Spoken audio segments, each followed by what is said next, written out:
Welcome to A Corporate Time with Tom and Dan. I'm Tom. I am Dan. On the line with us virtually is our producer, Sam. What's up, Sam? Hey, what's going on? So, Samantha's at her home studio. I'm sorry, I got distracted by a Twitch commercial. What just happened? I just got I'm distracted by everything. And then the text just came through. Hold on, we got to stop the show. I'm too distracted. But I'm distracted by a Twitch commercial that popped up because I'm not even the big booty Asian girl. I'm not shooting even lasers. I'm not a subscriber to her own Twitch channel, so I get commercials. Oh God! What are you doing? So I'm like, what the Tostinos? Really slaps the butt and twerks it and then farts. All right, let's get to business. Shut your mouth, So EJ. yeah, you shut up for a second, EJ. Yeah, fatso. So Samantha's at her home studio, and I guess only really BDMs we only talked about in our BDM show. But first off, how is Travis? Travis is doing better. His levels are getting better. He's doing exercises to expand his lungs and to improve his blood oxygen levels, and hopefully he will be released from the hospital tomorrow. I love it. Now, for those people that are just hearing this because they didn't listen to the BDM show, Right. do you want to give a little recap of what transpired over the past week of the crazy events? It's too much. Ooh, quick recap. Trav was not feeling good last Sunday. Monday morning, he woke up with 102 fever. We both took rapid tests. We both tested negative. He also, the next day, took a PCR COVID test. That He was the also tone you tested just heard. negative. Was the test coming through? That's how accurate we are here at T&D Media. He tested negative again with the PCR test. I then took him to a clinic because he wasn't getting better. He was diagnosed with pneumonia.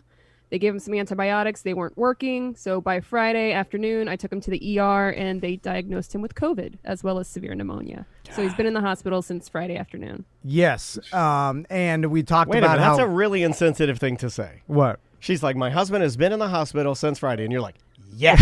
Like, Who would say that? No, Who would dare say you. that? No, the inflection was wrong. It was way wrong. You were like, yes. I meant yes. That is. And he is dying, correct? Why did yes. I say it? Yeah. Well, you know what? Your wife is right. You're a monster. A No, goddamn no. monster. But I said yes, like I'm confirming, like yes, that is the truth. Of course, Oh, okay. it's your like. What happened? It's not like He almost, please tell he me. almost I'm sorry. mumbled hers.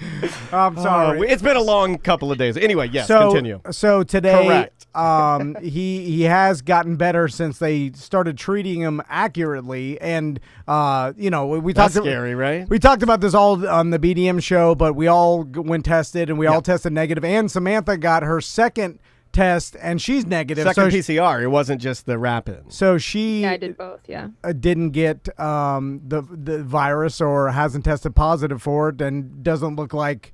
Which is odd. And I got some emails, too, from BDMs that said, like, some BDMs told me they're like, my wife tested positive, and I just slept on the couch for 2 weeks. I never ended up getting it. This has been some other stories like this. The doctor, when I got my test, the doctor basically told me that he sees this a lot, and that this is fairly common to have a household where one person might get infected and other people do not. Which, by the way, does not mean it's not contagious. Correct. It just means every situation's different, and because there's been plenty of evidence of people in, like, a church choir, 100% of people got it in the same room. So it's like, it's all over the place. Anyway, it just shows you how little, what the hell we know. It could be anything. very bad, or nothing could happen, so you need to take it seriously. But most importantly, Travis is getting better, and do they still project him being able to come home Wednesday?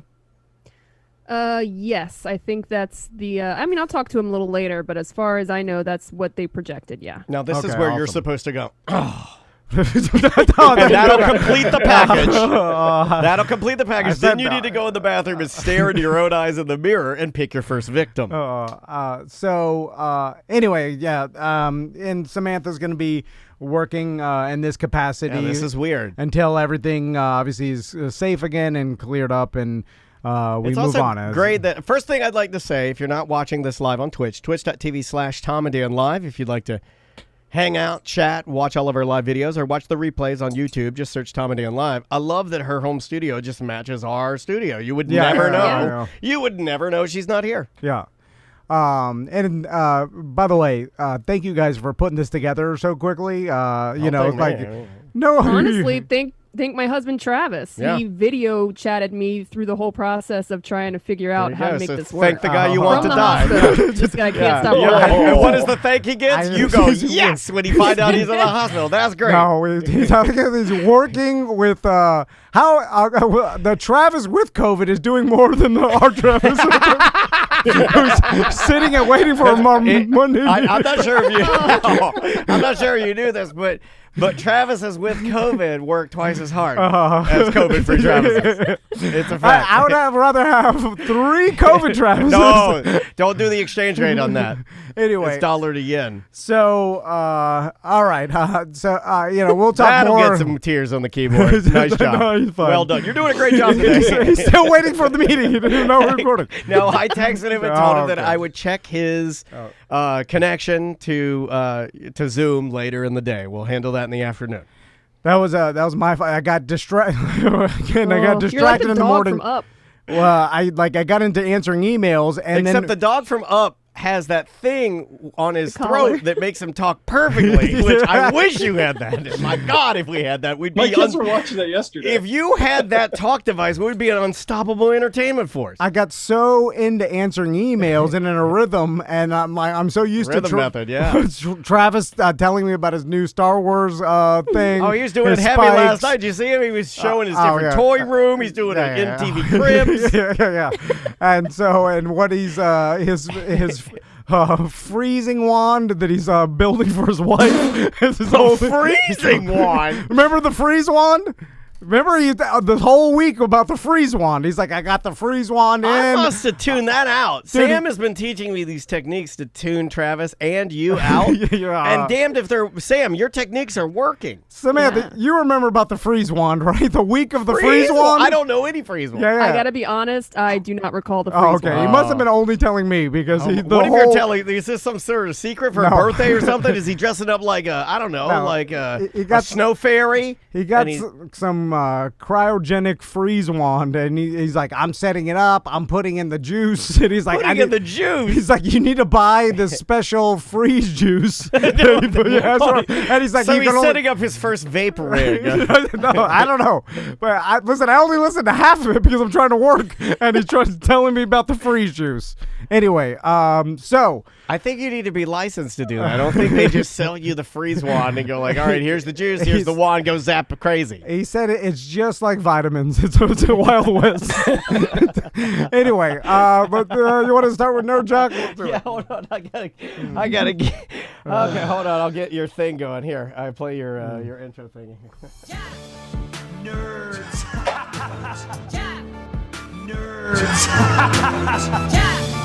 Nerds. Jock, nerd, jock, nerd. It's Nerd Jock with EJ. How you doing, EJ? What's going on, guys? I'm double positive. All right. I'm double positive we should have canceled this bit last Yeah, year. I know. Yeah. Oh, believe me, I'm going to see if I can get Tom to do it today with the stuff I got. So, what do you want to start with? You know what? Let's go with the nerd stuff first. Okay. Because, okay, I sent a story to Tom, and I'm trying to understand it because I'm not a business degree from UCF alumni. So I want to I know. I know. Always starts with a shot. because Yeah. I know that I don't know what he's going to talk about. Yeah. So he has. Yeah. Okay. Yeah. Okay. So GameStop, the video game store, its stock has gone up 500% since last year. Have you heard about this? Yes. No. Now, you sent me the story, and I read your story, but I did see we have a BDM subgroup, like there's a couple. There's a crypto group that does a lot of investing, and then there's a stocks group. And they put me in it, and I saw someone said, "Look at GameStop," and it rocketed up Yeah, like I saw that too. an insane amount. And when I saw it, I was interested. I was like, why? It was up like from like nothing to like what? Like 180. It was up to $150 a share. Yeah. And from like $3 a share to like 150. And- So it like shot up. And you sent me the story, and it's fascinating. So you go ahead and Okay, so the story is this subreddit group decided to say, hey, we're going to buy GameStop stocks. And I think it's not a violation of SEC because they're not like those hedge fund guys that could say, hey, this is an idea. We're just telling you what we're doing. And if you want to do it too, cool. So they all buy a bunch of GameStop stock and drive the price up. And all these hedge fund guys see this and say, oh, you guys are just screwing around. I'm going to bet against you guys. It's going to fail eventually. And they keep investing. And they made these hedge fund guys lose like $1 billion in one day. Yes. Because they were betting against them. It was like craps where, like you bet on the no pass line. That's what these hedge fund guys were doing. And these subreddit guys were just buying the GameStop stock and driving it up. The one guy put like $500 in, ended up paying off his student loans like yesterday. Wow. So it's fascinating because this is like precedent setting, like law changing type stuff, right? Well, there's a bunch of things going on here, and I may screw this up because I'm not a professional when it comes to, and I don't even really understand it that much, but I understand markets from gambling. So it's a UCF business degree. Yeah. Okay. Well, the business degree has nothing to do with stocks and how the market works, but it's to my understanding that I read the story, and obviously there's been a lot of people that have shorted GameStop as a company. Mm-hmm. And GameStop, obviously, if you know their business model, you look and you're like, how can they continue? Yeah, it's a failing business for sure. Yeah, it's like a Blockbuster. Like you see the writing on the wall, everybody's going to download, and you guys know more about video games than I do, but everything's becoming you download. Yeah. And if you want to buy used games, you just buy them online from people. For the most part. You buy peer-to-peer or on, whatever platform that's selling. You don't go into the store. And in a weird way, I have people just give me games. You know what I mean? Like when they're done with them, it's almost like they used to have some value. So obviously you're looking at GameStop and you're like, well, they haven't pivoted and this has been their business model, and people in shorting a stock basically is betting against the stock. You know what I'm saying? Like you've seen that if you've seen The Big Short or whatever, you're like betting against or betting on a company failing or going down. And so there was a bunch of money bet against or shorting GameStop. And then I think this Reddit group, because of nostalgia, and this is where it's fascinating, because a bunch of people have nostalgia for GameStop, are like, screw you guys, we're all, as a huge group, going to invest small amounts, but we'll launch the value of the stock. Yeah. Basically screwing over all these people that bet against it by $1.9 billion, right? And that's all part of it, right? So it was basically live and die by it. A bunch of nerds that screwed over these guys betting against this failing company. Now, here's what's fascinating.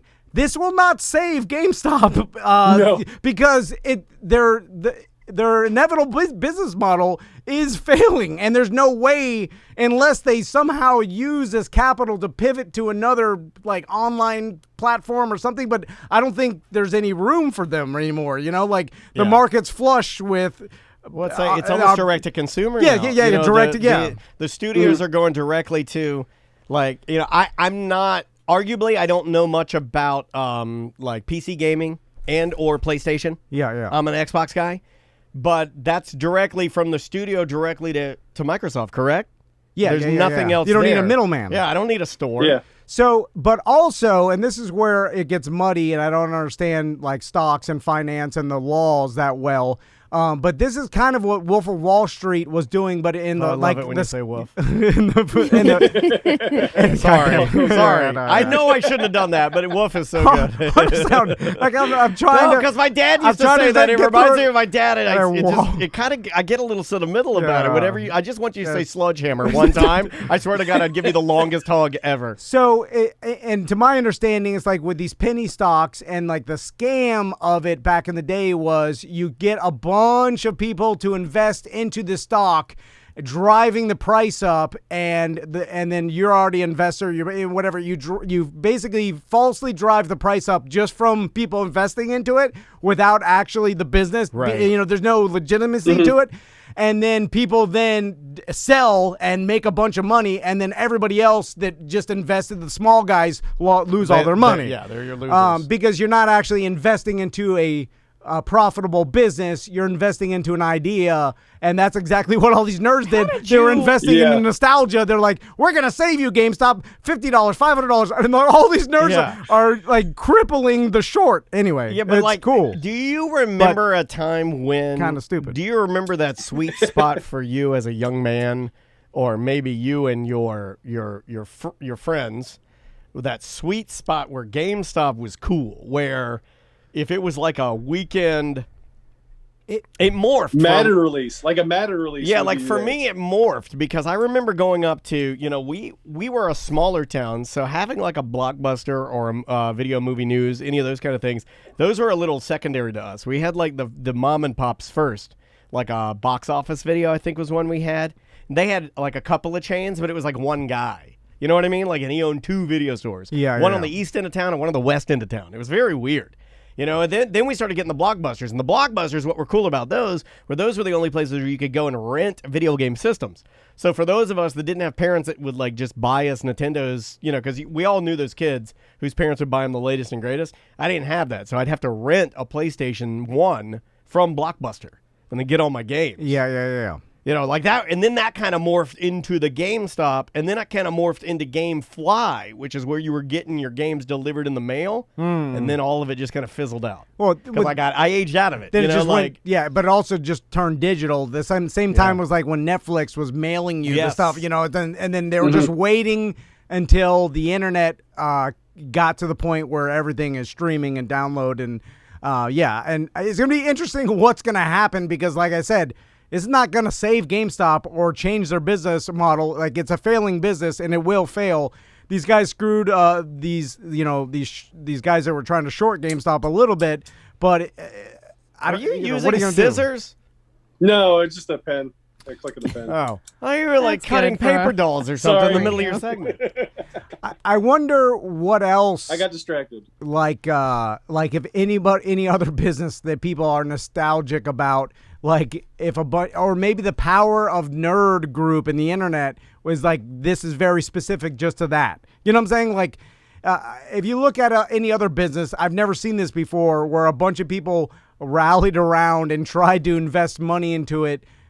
This is more like a troll, right? It's trolling. I think it's more trolling, yeah, for sure. But it's not. It's I guess they're doing exactly to GameStop what they did to their customers. They bought really low and then they sold it on pennies on the dollar later on. So they're kind of doing what GameStop did to them. Yeah, but that would be you're hurting GameStop. If anything, you're actually Eventually, it's going to be bad. It's going to be really bad. Well, no, but you're helping GameStop in the short run. You're only hurting the people that bet against GameStop. You see what I'm saying? Those people are not owners or anything. Like correct. The GameStop Corporation, I'm sure, is planning their landing. Like they know where they're going. The writings on the wall. This insane bump in stock capital must be bizarre. Like I don't know what they do with it or how they even. A hell of a pizza party. Because it's not even real. Like it's not like on the way out, open bar on the way out of here. It's not like GameStop announced like a new revolutionary way to make money. It's just a bunch of nerds like, screw you, people that are betting against GameStop. Take this, and then I don't know. And that's all it is. I don't know how you could. I mean, you're a retail outlet, right? Yep. The only way you could pivot would be do something different. Like maybe I've always thought that maybe if they pivoted to something where it's a gaming store where you could come and play like Magic the Gathering or Pokemon card games and actually some of them do that. Actually, yeah, some of them do that, and I was like, well, there is a market for that because there's one ginormous gaming facility here in Orlando that you drive by that even during COVID,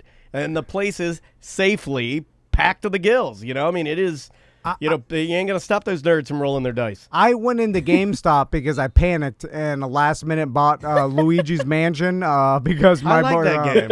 It's fun. Yeah, I'm a fan of any of the Luigi titles. My sons hate it because it's too complicated. It's pretty, yeah. No. It is complicated. It is a little. But they, anyways, I'm in there and I'm looking around and I'm like, oh my God, I'm in 2006. Like, seriously, I was like, what is this? Because there's like a bunch of games on the wall.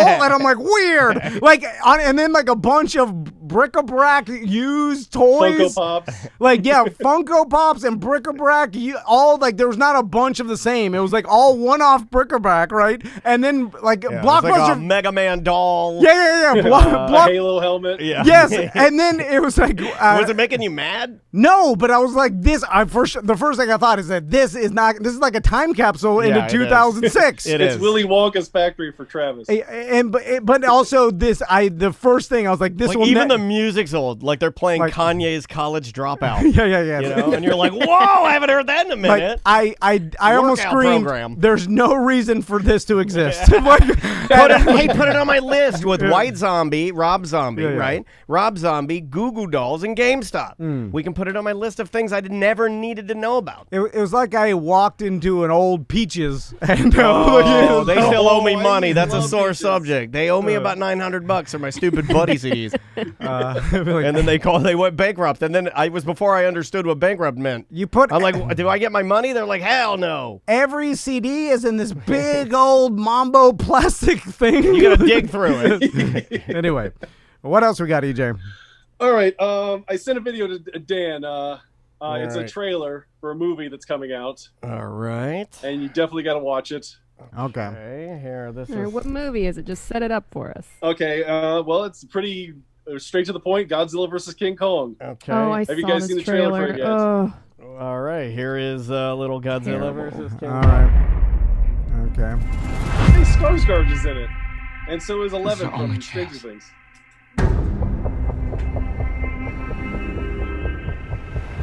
We have to take it. That's a big monkey hand. Okay. Oh, He's on he- a boat. A big monkey laying on the boat. Oh, they got him in We chains. need calm. The world The guy needs from True him Blood. to stop what's coming. And this child, she's the only one he'll communicate with. I knew that they had a What bump. do you think so far here, buddy? What I do mean, think? you know, What do you what, think? it's I'm not gonna Don't hate on yuck it. on somebody else's yum. And It's going to be on HBO. You can watch it like when it comes out on HBO Max. that's cool. is it just me or do the graphics look terrible? Well, Grandma. Like of actual King Kong and Godzilla. You can't say Yeah, it looks graphics like because the I guy bust at on Universal. Tom for saying that. All right. Gigi, CGI? you gotta call them. You gotta call them like digital animation. Gigi, take I that, love Sam. you. I miss you, Gigi. I will not kick the door open while you're going number 2, like Seth does. Is there anything now? I really couldn't tell because I'm older than Gigi. Is there anything behind? Okay, they're gonna have to start making this a little less expensive because it's straight to people's house. Oh, I and think so, yeah. And then these, Yeah. you can't spend an absurd amount of money. It's just got to be reasonable, and therefore the graphics, like Gigi says, are a little bit less. Is that? I mean, could that be the case that they're just not as fine tuned because they don't have the ultimate budget?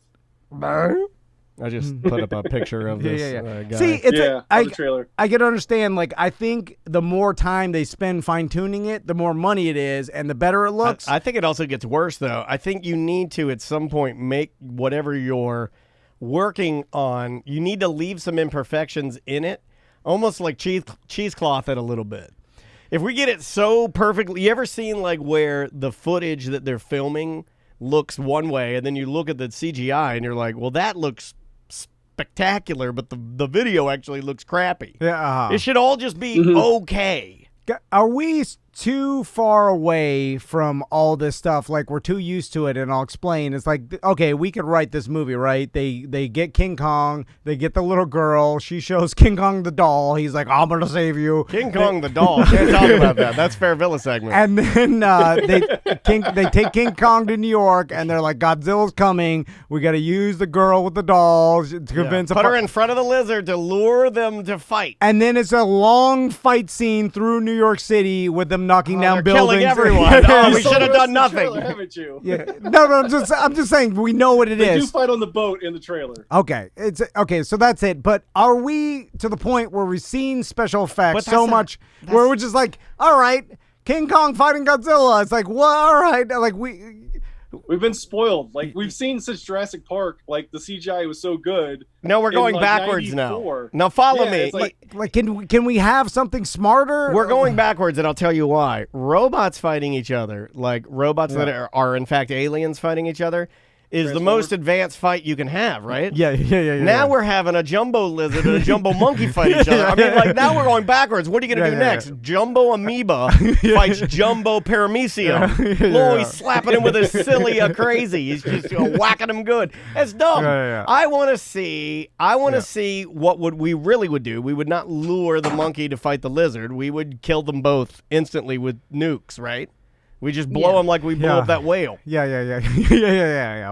One giant bomb could easily. Right. We would tie them both together. So make the movie realistic. We would find a part somewhere in the ocean, somewhere. We'd find an island. We'd put the monkey. We'd tie it to the lizard. We'd tie him up with chains, and we'd drop a big nuke on him and kill them both. But that's what created Godzilla. Usually the nuke was what created Godzilla. No, but we have the whole point of that. We have a missile that would go like a bunker buster missile that goes like 30 feet underground, like pierces the earth before it explodes. Just rip its feet off. Like you could just bunker buster missile Godzilla easily and blow. I don't understand. Why don't we have the military? See, Juan is saying fight? Nukes don't work with them. Juan, you're a baby.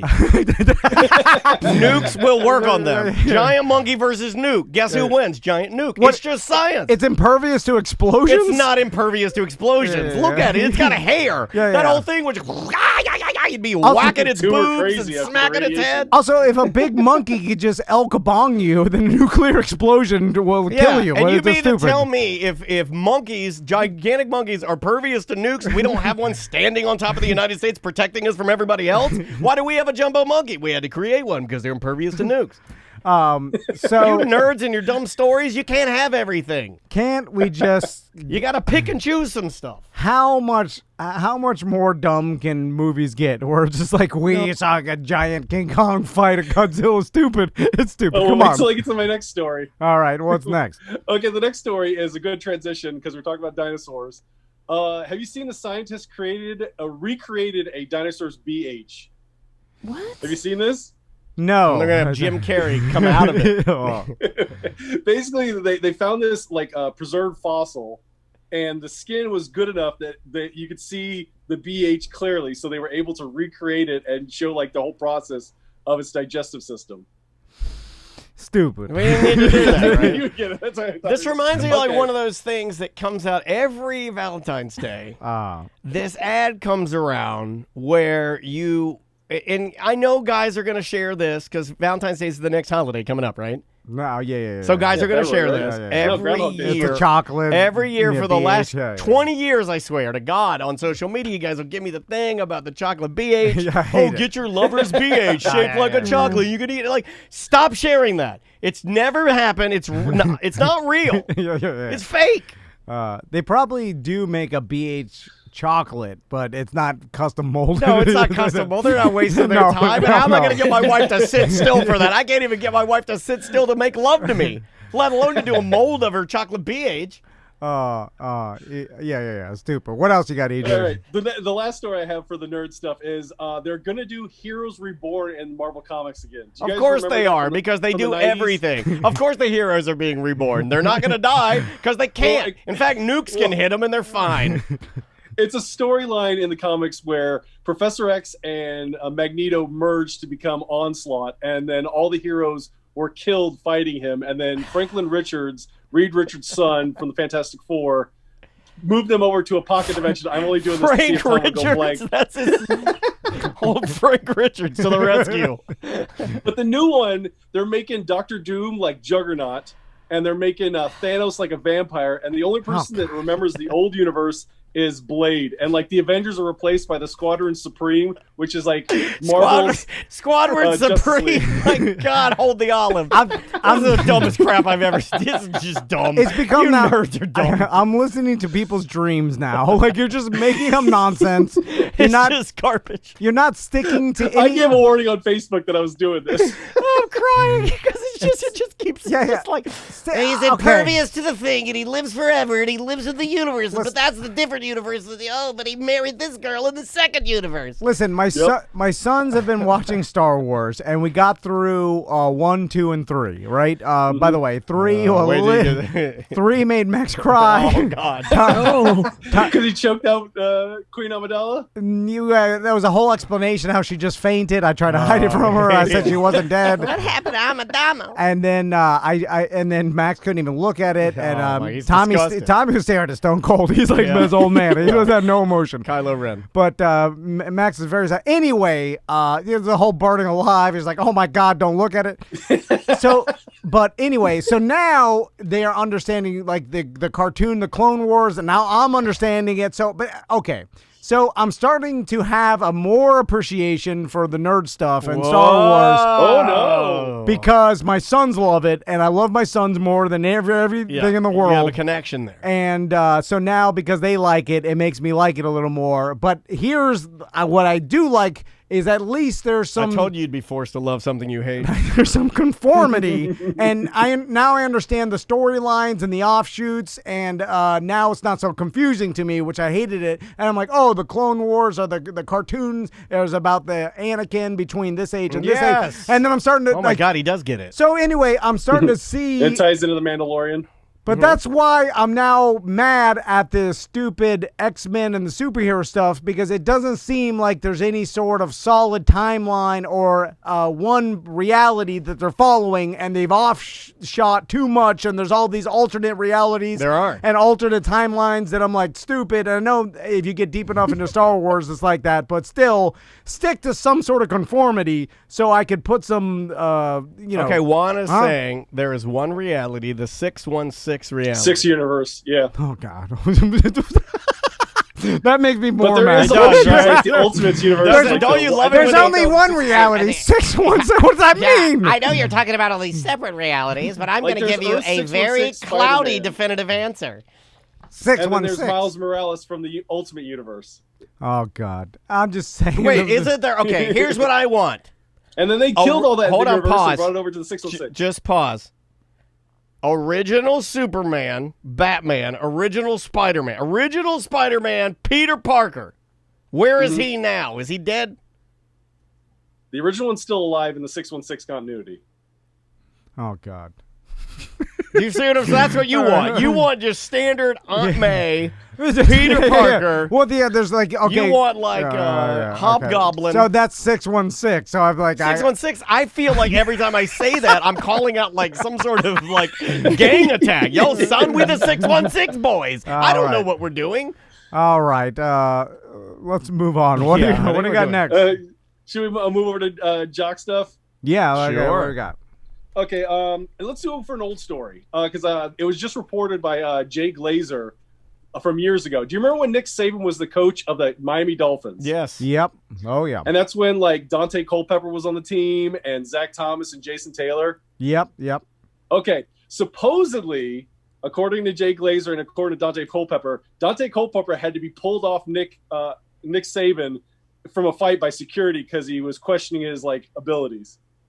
And then also he questioned Zach Thomas's toughness, and the team had to pull Zach Thomas off Nick Saban. Now, when you say pull off, it's just... As in fighting. They both tried to kick his butt. Okay, but it's mainly just yelling, getting in his face, and everybody pulls about hit that old man. He was treating them like college players, and these guys are men and professionals that are not going to take for that. And of course, they have money too, so it's like you can't treat them the way you would a college player. And I think that's why he's stuck to college and hasn't gone back to going pro. Just so he can Even bully though he's kids? done his dynasty at Alabama. I'm just saying, if Zach Thomas or Dante Culpepper had punched that old man one time and kill him, and knock his eyeballs out. You can pick him up and body slam him, and he'll never walk the same. In all reality, what does he weigh? 140 pounds? For sure. Yeah. What's he weigh? 140 pounds? With all fudgy and like old men, dark skin but hairy. Well, that shows a complete lack of respect, I feel like, and I feel like, and maybe I'm wrong, but no one would ever pull that with a Belichick or someone well respected. Does that show you that Nick Saban's not very good of a leader? Because I think he's only a good college coach. He's not a good professional coach. I don't think he can motivate adults and men that don't depend on him for like a scholarship and stuff like that. Well, let's And I think maybe that shows that a little bit. Sounds like maybe he got off on failed the at wrong. Dolphins. Yeah, I know he failed, but it sounds like he almost got off on the wrong foot and couldn't right the boat because it can't be that different, right? Like top tier, best of college to like low level.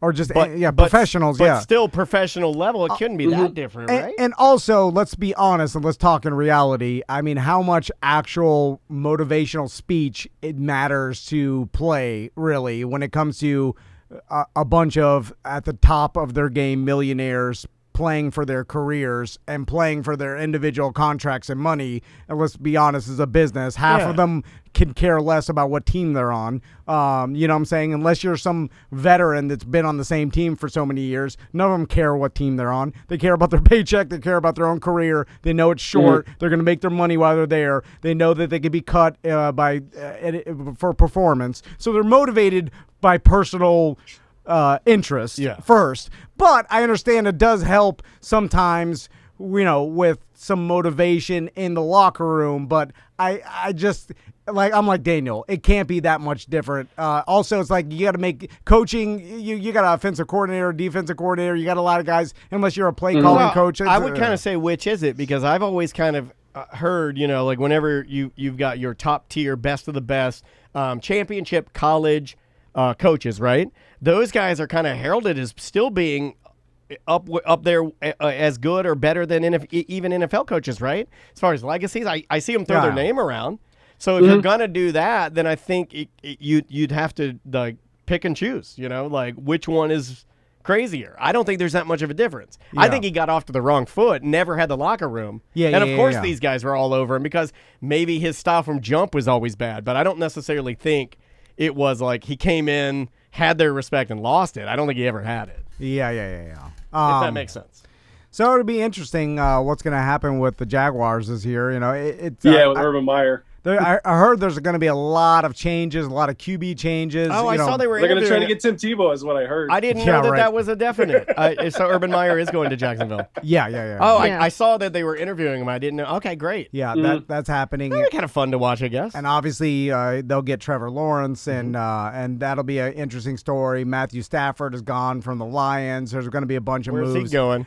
Where's Cam Newton going? Where's Watson going? Yeah, where's Watson going? Unfortunately, it looks like Watson may go with the Jets. And that's all I'm reading. And God, it all makes sense. Now, it could be completely wrong, but when you see something that doesn't make any sense, it's like, why didn't the Jets tank?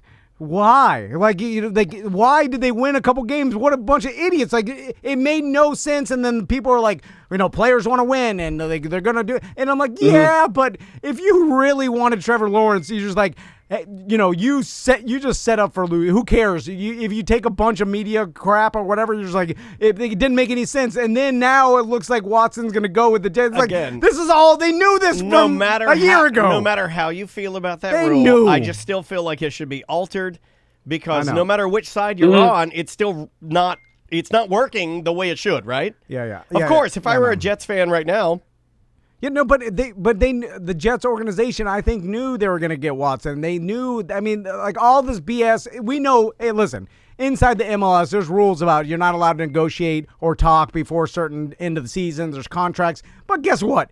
People bend the rules all the time. And for sure, they get on phone calls and they get on things that can't be traced back so they don't get caught. And they start negotiating this. This is huge money. These are multi-millionaire, billion-dollar business. For sure, whose phone is that? Yeah. That's my phone for across the room. Yeah, you're gonna have to turn that off. I'm turning everything off in my studio. You're not even going to attempt to turn it off. But it's across the room, and I get my headphones on. Oh, poor baby. It's like, of course, they're planning years in advance, right? Like I'm so short-sighted sometimes because I see this stuff. I'm like, oh my God, when did this happen? This has been talked about for years now of like what's gonna happen. Yeah. So anyway. We'll see. Okay, the last story. Well, I got two more stories. I sent Daniel another video, it's from a high school basketball game, and it's only 8 seconds long, but it is the craziest thing I've seen in a while. All right, we're going to, and it is extremely I don't know any of the backstory, but oof. Here it is, and it's called. Well, I'll just play it, and just play it because it gives it away from the title. Here we go. Yep.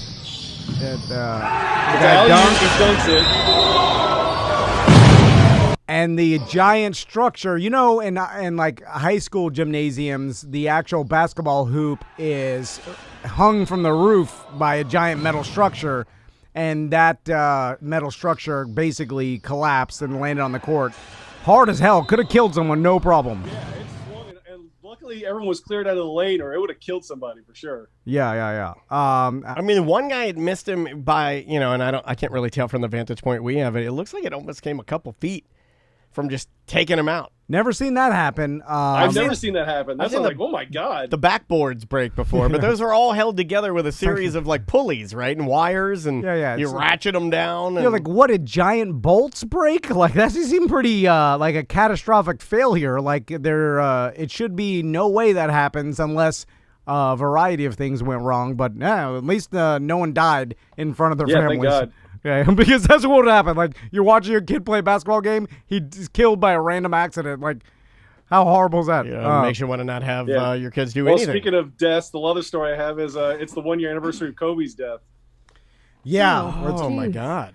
Which well, okay. Well, then moving on. No, Should you've we seen talk about the NFL playoffs. No, but it just kind of shows you how time, like especially this year, just that was like the beginning or the huge Of the bad story. stuff. Yeah, and then that you're lit right, it, Sam. and then COVID happened. The It's dark like, times. Yeah. that was sort of the beginning of because you would watch the news and it would all be just like, politics, Kobe, and then like this virus is rolling. Like, what's happening? What's happening?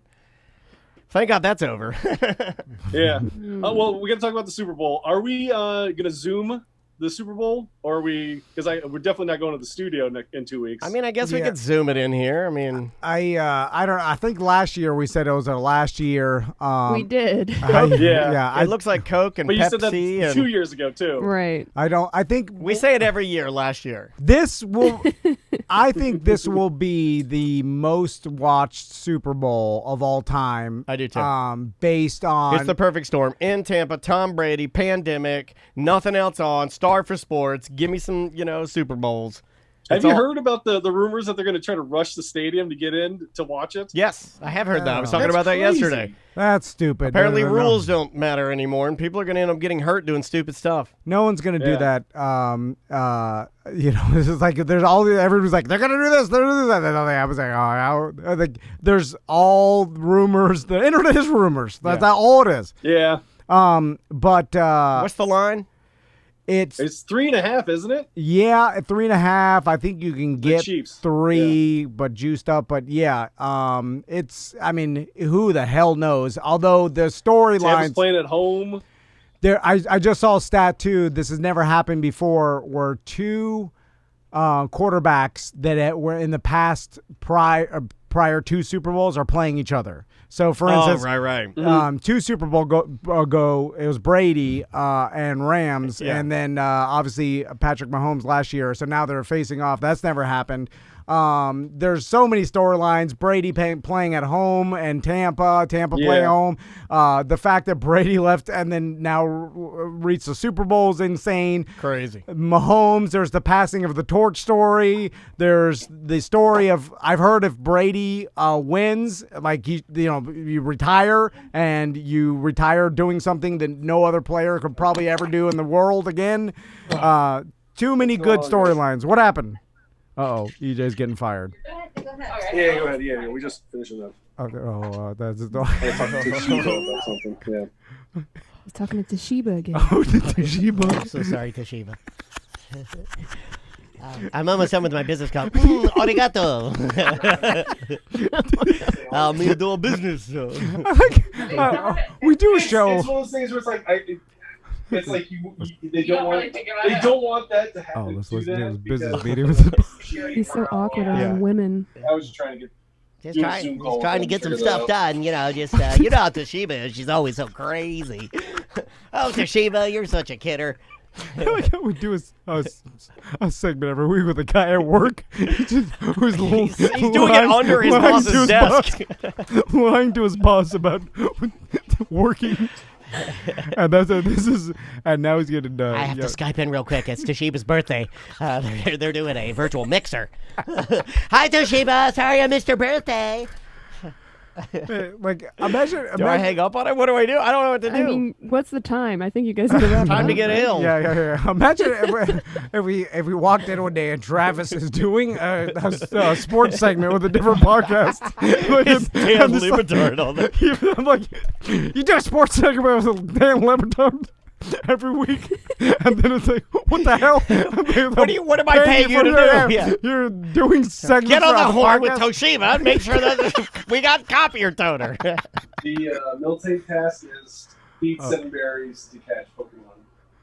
No, now he's talking about Hold Pokemon. on. Did he just end the segment to go play Pokemon? He's talking Pokemon with his And boss. I heard him say twigs and berries. He's like, I'm feeding twigs and berries to my Pokemon. That's what I. Oh my god, They did that on my purpose. husband's like, oh, you get the research. We're gonna put all this on the radio. I'm gonna ruin your life. Yeah, that's the Oh, one she thing. just I starts did getting get, like, racist. tired. We're like, I did a bunch ooh. of those, catch 11 Pokemon, Yeah. and I only got one mine in front of. Well, we went to Defy, so we were driving around. I was like, Oh, I got Pokemon some thighs. berries. That's what I heard. I don't know if we could legally broadcast someone's conversation. Phone and something blocked her, and I was like, well, whatever. Did she curse? Did nothing. I don't know. I don't think so. I don't We're know. like, you broadcast my private how does he Pokemon not conversation. know? How does he not know that he's still on? And what did he do? His boss came and he freaked out, just threw his iPad out the window? I think he just put it on a screen. It just says iPad. How did he even get that on the screen? He just went to the iPad screen. All right, yeah, we're gonna go. Okay, Bye-bye. Welcome to another Corporate Time with Tom and Dan. I'm Tom. I am Dan. Samantha is live via Zoom at the Semantics Podcast Studio. Hey there, Sam. Hey, Man, that sounds good. It does. yeah. It does. I'm glad. What a time to be alive, right? I wish I had a studio at my house that I could. We could set one up. You know, Sam, Figure out a room. Tom brought all of that equipment that I gave him. He's got the same microphone you're using right now. Oh, yeah. A Rode NT1A, great microphone. Yeah. He has a full-on, the old Tom and Dan board. It's a Yamaha. I believe it's an MG166CX, old USB board. And you forgot the power cord to it. It's been sitting there for months. So you have everything except for the power cord. I put it all on top of my business papers at my house and my make it look office. fancy. Yeah. It's just So when laid up- girls come over, you're like, I'm a bit of a musician, you know, recording some of my original songs. I'm doing like my take of Santeria. My take. So want to get into it? Or Yeah, we'll get into it. We actually have a video that we can start the old weird job with, so we're going to do that. So Okay. enjoy this thing. Tom wanted to do a bit. He called it Weird Job Wednesday. Dan really likes it. Tom says that's bullshit. It's another Weird Job Wednesday. What are you doing? What is your job? Are you neat? Are you tidy? Or are you a fat slob? Do you make lots of money and you sit up in your tower looking down on all the people who are working by the hour? It's a Weird Job Wednesday.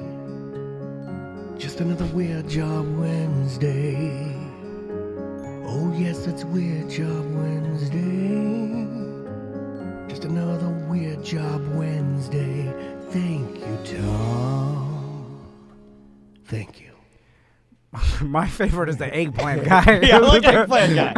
Yeah, thanks to Owen what's and that? Ono Media for putting together some of our video components that go along with the intros of the bits that we do. Also, Weird Job Wednesday brought to you by StreamlineFlorida.com. Call Brian Zymel and his team if you want to refi. We all did it. The interest rates are great. And just talk to them, see if it's a good fit for you. And you know, we've had hundreds of BDMs do it. So great company. Read the reviews. It's ridiculous.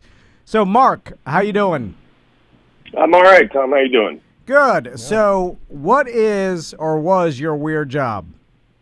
It was my weird job. This is I guess what would Pop Up say? Many turnip seasons ago. He said mango seasons. Get it right. Mango sir. seasons. Did he say turd season? Yeah. You're disrespecting my pop-up, Turd sir. season. Yeah, you do. And you thought you This were... was actually... Go ahead. No, this is actually funny enough. Before I had this job, I was a pizza guy, and I found Dan on the Drew Garabo show while driving around delivering pizza, and then when I got this job, it was literally the same year that Dan went to the morning show, and I've been following him ever since. Oh, well, cool. Thank you for doing that, man. Yeah. I appreciate that. Oh, yeah, no. Huge fan. So I was a candy maker. My actual job title was lead chocolatier.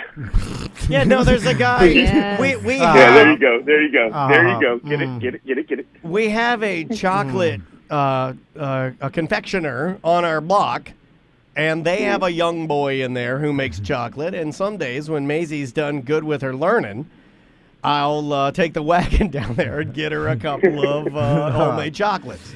Is there any other job that's no offense, Mark, but like less of No, go on. real man job? Yeah, but you know what? I feel like lead chocolatier. Hold on a second. Lead chocolatier could be a lot of things. It could be young teen girl, or it could also be juggalo down in his luck, which is what this sounds. Yeah. No, it's it's a young teen girl's job. That's all I'm saying, Yeah. Mark. I don't know how old you were. How old were you when you had this job?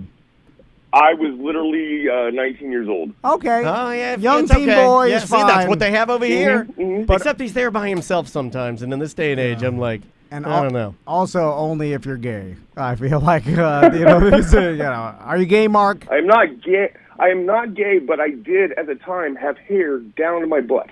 Oh, you're gonna well, get to your hair in the ignorant chocolate. people, that makes you gay, right?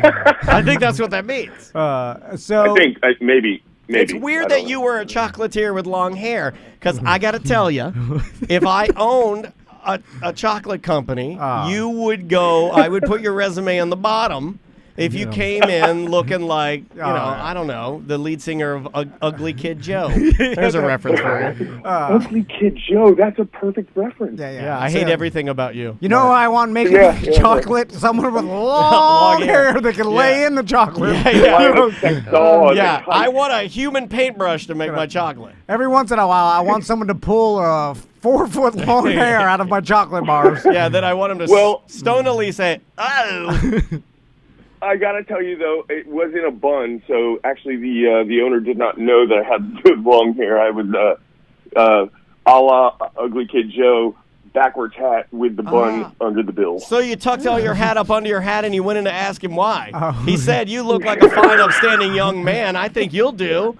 Then you took off your hat and you said, imagine that. Ha ha, me working for you, chocolatier. Also, what do you... No signs. This guy has a weird, lumpy head. It's like, how do you hide a big hair bun under a hat? I'm sorry, cancer tumor, Mark. I can't hire you. I don't want somebody with stage 4 working on the Kermel line. All right, so Mark... So what happened was basically I left my job as a pizza guy, and I was looking for a job, and the chocolate company, the candy factory, was looking for seasonal work guys, because we did a lot of Christmas candies and Easter candies, and this was later in the year. And at the time, the company was owned by this by the original owner, this old Italian man, who was a terrible person.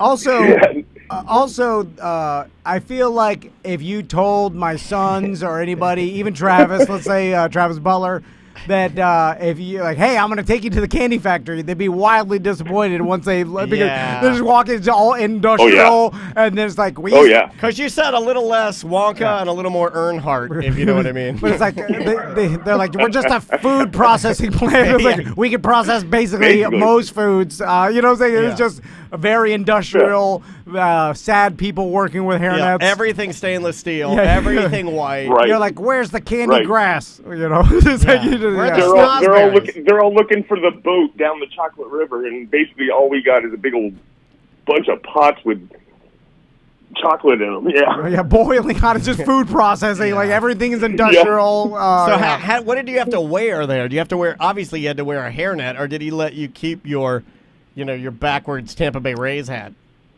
It wasn't Tampa Bay Rays.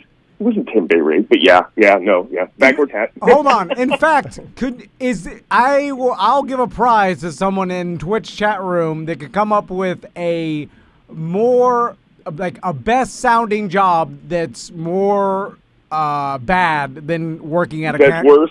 Yeah, that's worse than working at a candy factory. Yeah, it's like, nothing like what you think it is. Yeah, it's like I work at a candy factory. It sounds so good. It's like Party Planner. But it's real, right? Just yeah. Like Party Planner. Yeah, Everybody right. knows That's pretty good. Party planning is horrible. Yeah. Your wife is actually a damn We fine did party. have a chocolate waterfall.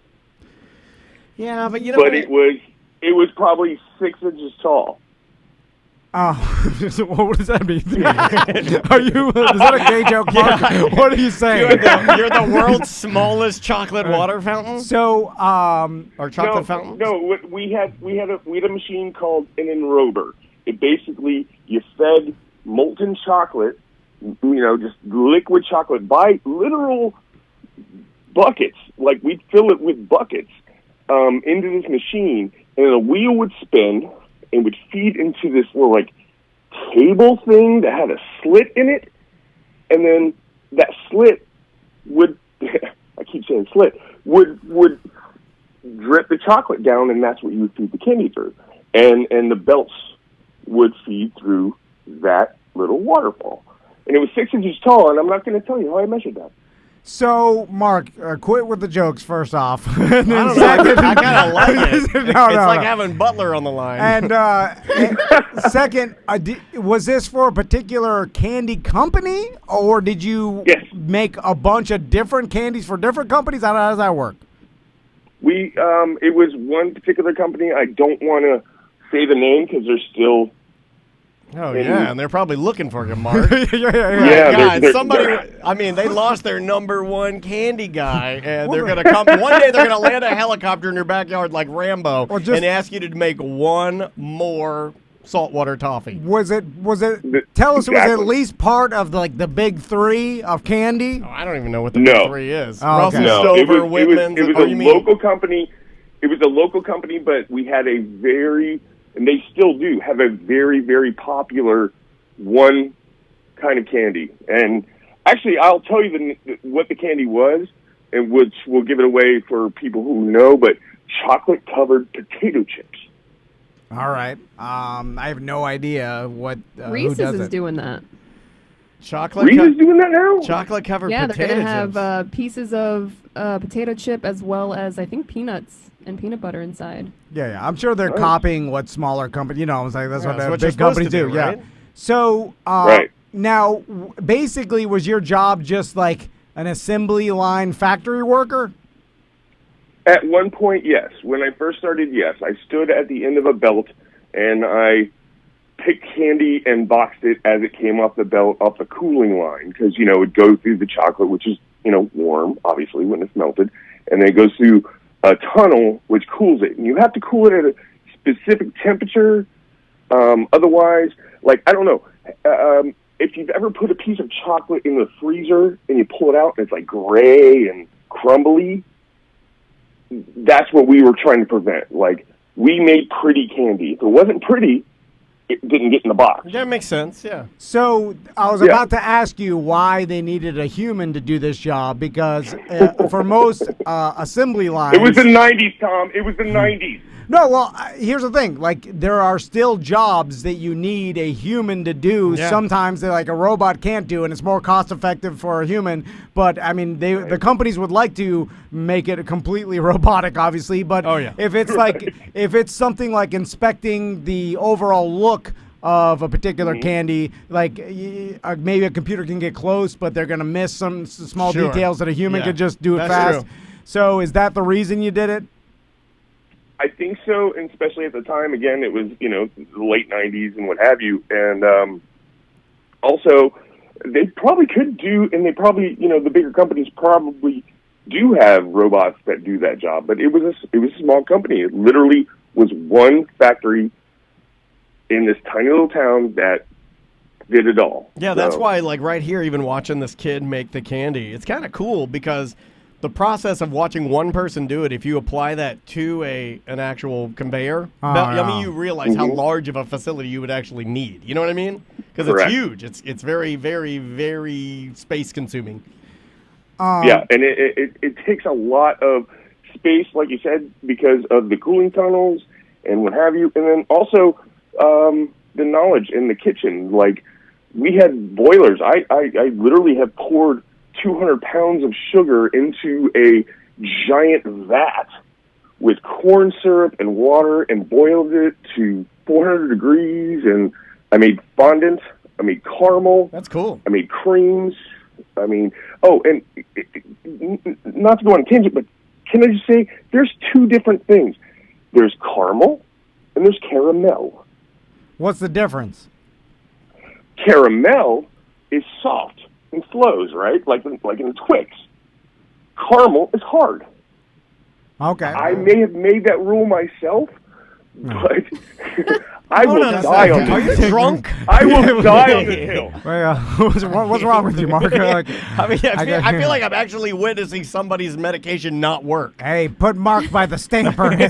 Make sure he doesn't put his hands in there. He's a caramel guy. If he goes on to his caramel thing, just whack him on the head. He'll correct his eyeballs. So, Mark, I don't know why this bothers me so much, but when I see someone at an assembly line, and I see a worker like at an assembly line, and you don't like it when they turn to the camera and give a thumbs up and say, "I'm the backbone of America," and they're just doing the same thing, which is like, pick this up, put this here, pick this up, put this here. I want that job. And then when I see that they have no headphones or earbuds or they're not listening to anything, it drives me insane because I'm like, what are they thinking? What, are they just sitting there? What are they? They have nothing to entertain themselves? Or just I know what they're thinking. So were you allowed to listen to something, or is that frowned upon? I listened to the morning show. I listened to this guy in a bear suit jumping crap. Sam's getting you back. This is audio Corona. Audio Corona right into your ears. It's just for you, Tom. No, like I said before, that's when Dan moved to the morning show, and I was able to listen then. So standing at the end of this line, I'm listening to this guy pushing like old early 80s band interviews, and then some funny guys actually talking. Now, was it out loud, like everybody could hear, or was it their earbuds? No, earbuds. No, earbuds. Guys, again, this is like 2000. It was big old ear cans. Well, obviously you own this candy company now. Well, a lot of bosses won't let people listen to something because they are afraid it's going to distract them, or there's rules. Like I don't let people do it around here. It's anyway. So with the particular candy, was like you said, there's some that don't make the cut. Do they recycle that, or is that pure garbage, or do they melt it back down? I think they feed those to like forest animals that give them diarrhea. Yeah, or is it like there's a trough full of these, and then they let the employees grab a handful on your way out. Sometimes, actually, no, you're not far off. When you say trough full, like if it doesn't make the pass, if it's not pretty enough, it goes into a box, and then we sample them to the customers. We have little buckets where the old ladies who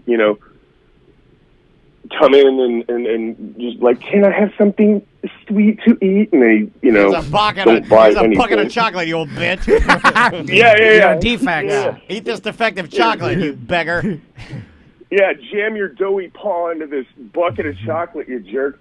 And then we have that. But when there's excess, we actually, the factory that I was in was behind a restaurant. And I would take that box of unpretty but still tasty trade candy. it for some Qdoba.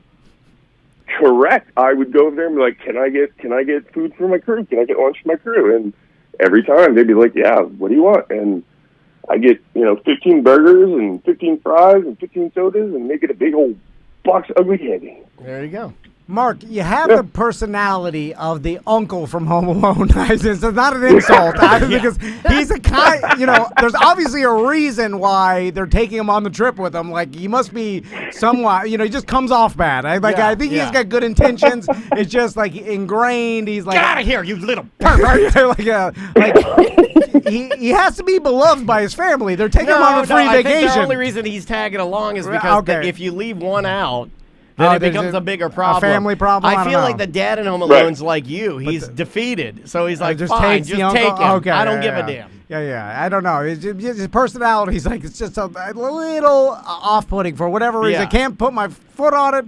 Like, but it's like Mark, you're the Your type. foot on it? Mark, you're the type of Why guy. are you putting your foot on it? Well, Mark, so you're doing I'm it. putting my foot on Mark, it. you're doing it Yeah, right yeah, now. yeah, You're, yeah, you're you're the proving my you're the point. type of Right guy now. that Yeah, if yeah. you showed me the car, I would endure your entire spiel, but I would leave and then buy it from someone else. Yeah, there we go. Yeah. I'm not trying to be Yeah, mean, yeah, man. yeah. I'm just. It's like No. Yeah. your intentions are good. Yeah, really good. They're pure. I Right. can Yeah. tell you're a good guy, but you're just a little bit annoying to the point where I'd be like, I can't buy the car from this guy. He's insane. It's like I'm going to open the 7-Eleven door, and then you run to go try to open it for me, but you Yeah. bang into me. Yeah, You knock me spill over. You spill your big gulp all over Yeah, me. you had and a bubba gulp. Yeah, because your intention was to help me, but you're bumbling through it, and I'm like, please, just And while stop. Tom lays on the ground, I don't want while it. you're pulling your mask up, you cough on his legs. How little Why?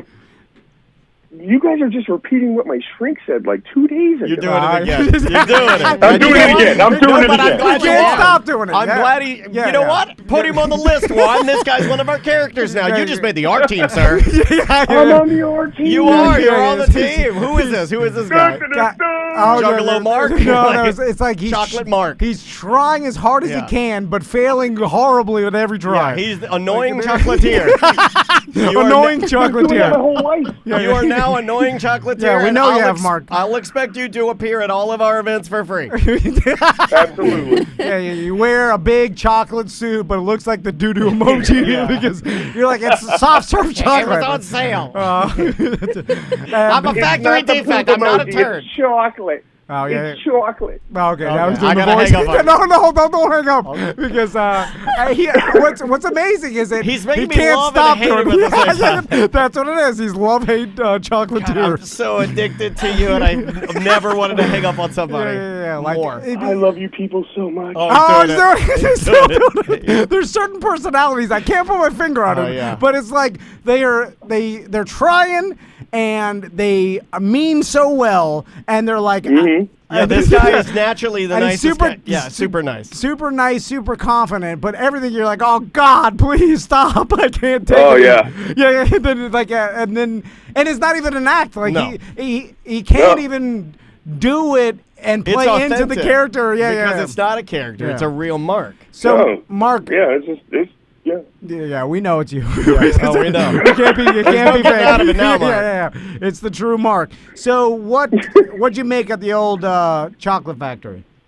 Nothing. That's the problem. If I made any money, I'd still be doing it. I basically, those type of jobs that were basically you're making the company money. I don't know if you guys have ever done that before.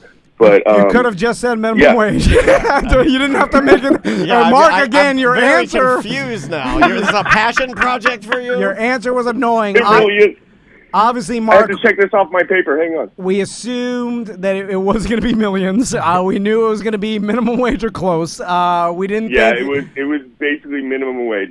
I made $1 more than the people that worked under me And why did you leave said job? because of the money. And what'd you do after making chocolate? I spent 2 years doing emergency restoration. Servpro, the company-wise. Basically, your house burns, I clean it up. Yeah. Your house floods, That's more I clean it up. suited. Yeah, so you brought Now we're talking. Yeah. you brought fans to houses. I know what that is.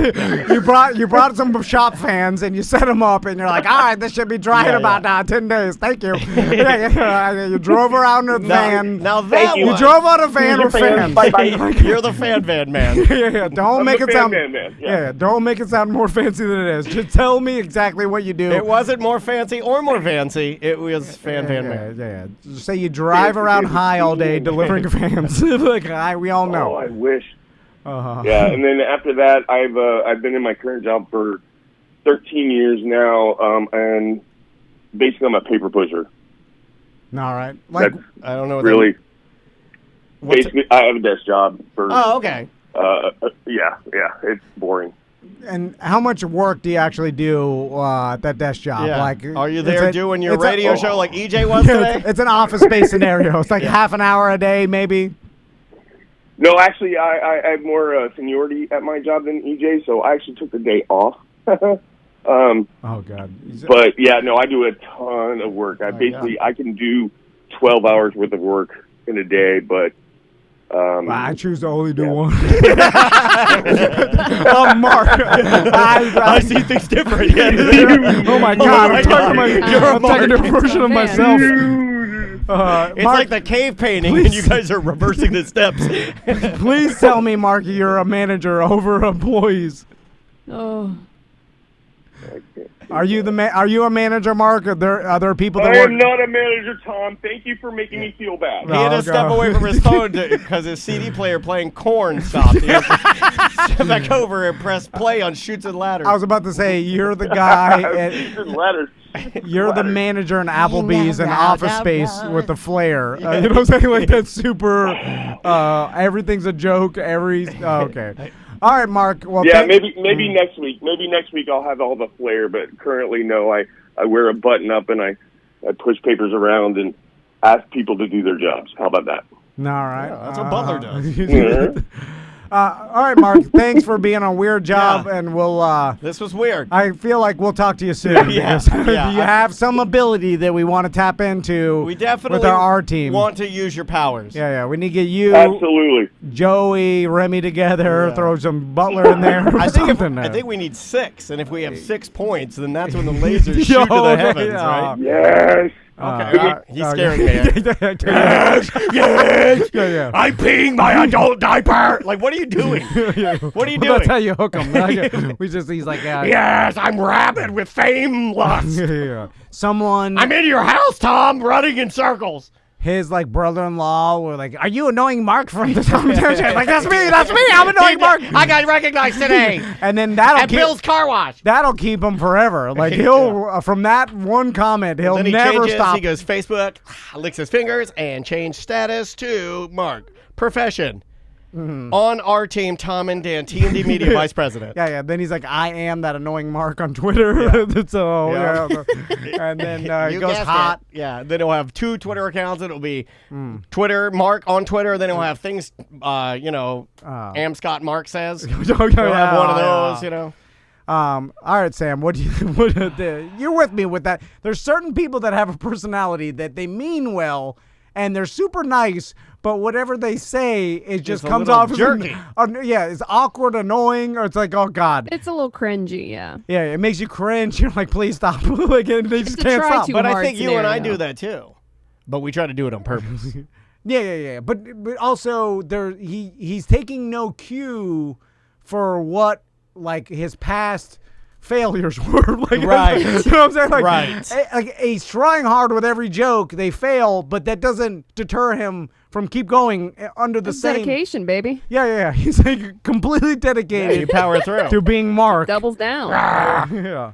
Usually when I could tell someone like, oh, they are those people don't like my sense of humor, or I said something stupid, I'll stop talking now. You know, a normal person. But Mark, he just pushes forward, never stops. I like that. Laughs at his own jokes too if you don't laugh. Yeah. Which is a good idea. Yeah. At least something's happening. And I think he's like, I'm failing, but that's good because they're laughing at me. Like, and it's like, and they love failing. It's a win-win. Yeah. So he just keeps doing it. I don't know. I'm Chocolate Mark. All right. We'll take a quick break and be back with more Corporate Time with Tom and Dan.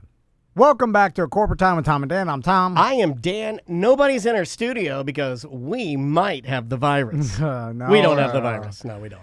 Although our faith in the testing process has definitely been rattled by Samantha's experiences. Yeah. It's like old Sam had to go and bring the old Wuhan in here. Wait a minute. Like I think Samantha, it's accurate to say you could have just looked at your husband and be like, "Yep, COVID." Like it's just you didn't have to even test them. And how did they miss it? Anyway, it's crazy. I don't know. I feel like could be only your luck, Sam, too. Like I feel like if it's gonna happen to anybody, it's like it could only happen to Samantha, who I constantly tell, don't worry about serial killers. Your chances of getting killed. Well, she's super paranoid about it. Right. Like, don't worry about this. And then this happens to her and her husband. Terrifying. And then some crazy anomaly, which I don't even know what the percentages are, but it's got to be, it's insanely low. And speaking of crazy anomalies, also joining us on the line is local and national mega TikTok creator Heather Shaw's on the line. How you doing? Hi, how you doing? Good. Hey, thanks so much for weirdly zooming in to our show to talk about whatever and just to catch up with you. And how, do you have seen the millions of views she's getting? I saw that. You see she's on Cameo, something that you and I have never been able to accomplish, even though we got in on the ground floor. Our application was denied. Not famous enough. What? I have like 4 views on TikTok. What are you talking about? You're not famous enough. No, you have 11.9 million views on TikTok. I saw it. I saw it with my own eyes. But you guys are doing. You guys are actually like Staples. What the hell? Staples. That's weird. I don't know about Staples. Orlando. I mean, I feel like Big Tim could get on there. What are you guys doing? You got denied. I know. Yeah, we got that. Yeah, it's okay though. You know, it's kind of annoying. I'm okay with. I think I'm okay with people knowing that I fail most of the time. So that's all right. Yeah, it gets annoying though. You guys would probably be over it after like a month. Now, how does it work? Like, I've always wanted to know how the queue process works for you making your videos. Do you wake up in the morning and you got like a little email box that has, $15, and then you see all of them, and then you can kind of pick and choose what you need to do? Do they give you an amount of time that you have to accomplish them in? Yeah, you do have like 3 days from the order or whatever. So I always do them like last minute. No, naturally. I would too. Yeah. I always just do like the last minute, but it's fine. Yeah, and then like for me, it's impressions. So they're like, do the Dumb and Dumber thing, or so it's a lot of that. But they'll tell you who it's for and like the occasion. Like have you my seen? Grandma just and then died people from review COVID. it. Yeah, then they review it. Like I saw somebody reviewed, like, my daughter and the entire family loved your TikTok video. That's gotta warm your heart a little bit, right? Like as one of Orlando's self-proclaimed nicest comedians, I feel like I've asked the entire Orlando comedian. I've asked almost all of them. You're like, Heather Shaw is the sweetest, nicest. Big Tim said it. Kirk said it. Yeah. Everybody loves you. Imagine your Meemaw, how nice your Meemaw, but 10 times nicer than that. Like your Meemaw is Hitler compared to Heather Shaw. Oh my God. Yep. I'm a gay sweetie. That's what they call me. The gayest sweetie you know. How did you get? Okay, so you start. Are you just putting? You go on the TikTok thing, and I know Tom and I have asked every single human that we know that has ever had a viral video. We've asked the same question. So one day, I'm guessing you're just doing funny things that make you laugh and make your friends laugh and trying out, new material because this is your profession. This is something that you do and you take seriously. And then one day you just wake up and you have an ass load of downloads, or like, how did it kind of pop off for you? No, my first one went like super viral. And what I did, I wanted to convince TikTok that Jim Carrey was my daughter. That's all I wanted to do. I just I want to see if I could do that. So I just posted one video of me being like, "Oh, righty then." Yeah. And like I saw the original one. Have you seen it, Tom? So you were trying to basically make people think you were Jim Carrey's daughter. Yeah, and I thought I'd like be seen by like 200 people, if that. And I didn't think people would buy it. And then people started buying it, and I was like, "Oh no!" And then there are like articles. There are like those small little articles that they put in like Cosmo, where it's like, This is what you should be watching trending on TikTok. And there's her picture, and then it says, "Is she Jim Carrey's daughter?" It's crazy cool. No, wait, what? Yeah, I'll send it to you. I found you on a bunch of different little blogs where little TikTok sweeties have taken you, and you are like a trend. And I'm like, either she loves it, or knowing her the way I thought I knew her, you would hate it a lot, but it's really cool. Either way, you're getting eyes on you, man. That's no awesome. idea. You brought up a good point, and maybe we'll ask Mo DeWitt this next time he's in. Can you just claim to be a sibling or a daughter to any famous person? Is there any? I mean, based on her impressions, it's You can't. It's because there's the proof. It's hard as a celebrity to sue anybody for defamation. You could basically say anything you want about Jim Carrey, and there's no recourse for him. But can you claim to be his daughter? Well, I think it helps is if you're using it as parody, right? That can kind of get you out of the parody trouble. law stuff. Yeah. Somebody just told me about parody law, so that's good. I had no idea. No, but I just didn't want to be that person. I thought it was a funny joke, and then people started taking it seriously, and I was like, oh, I'm going to be that weirdo that's like, if I was walking around being serious about it, I think it'd be one thing, but I think I was like, okay, it's a joke, guys. Like, Have you had anybody contact you that maybe doesn't get it and... Oh, well, on TikTok, the messages are just like, say hi to your dad for me. Yeah. Like, oh, my God. Also, that's cool, though. You have a phone. Couldn't you just Google search Jim Carrey's daughter and say, like, it's easy to... What's cool for Heather, though, in a weird way, she gets to still do the impression, get the money, give the person a wish, and also sort of troll that dumb person, too. Yeah. It's almost like the world's most perfect win. cameo, because it's like you're giving them... like love, and they're giving you back love with their extreme ignorance. Oh yeah, exactly. I love it. You know what I mean? It's great. But yeah, then you get the people that are super pissed that are like, "You're not Jim Carrey's daughter. I know he has one daughter and she's 70." And it's like, all right, calm down. Yeah. And have you always been able to do a good impression of Jim Carrey? Yeah. My babysitters used to make me do it, which I always say is better than them touching me. So Is it though? Yeah, I don't know. Or is it exactly the After same? a while, I'm like, can you just do the other thing? But I would always do it for my babysitters. I would always do like Ace Ventura. Oh, okay, I was about to ask you. Was it Fire Marshal Bill? Ace Ventura? Like what decade? Like Ace Ventura era. Gotcha. Little Miss Sunshine. Wait, that's not him, is it? Yeah. Spotless Mind. I don't know any of these movies. I know, right? I want to start doing famous movie lines as Jim Carrey, though, and just pretending that he said them. Just I think I'm going to start doing TikToks of that. Just like, I'll never let go, Jack. Well, it'll work now. Never let go. So what do you do now? So you have this vehicle, right? And you're a comedian, and you tour, and you do comedy festivals.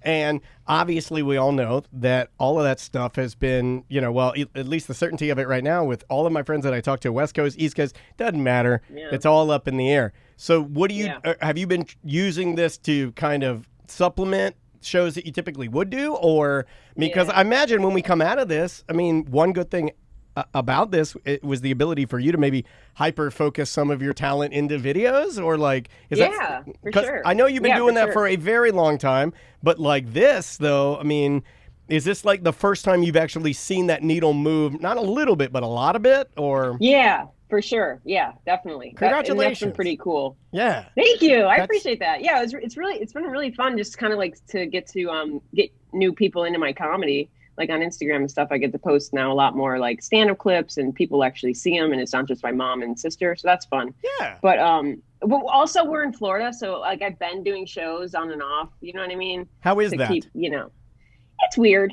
It's real COVID-y.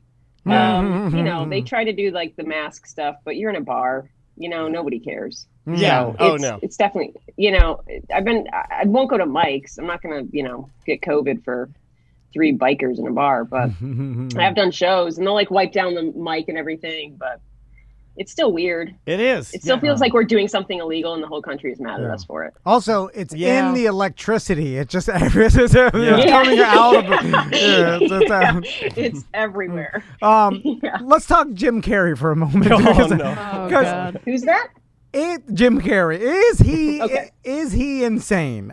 Because his drawings are. I follow him, and every time he posts one of his wackadoodle drawings, I'm like, I don't know whether I really like it. I watched the doc. Did you see that documentary about how he wouldn't get out of a character for?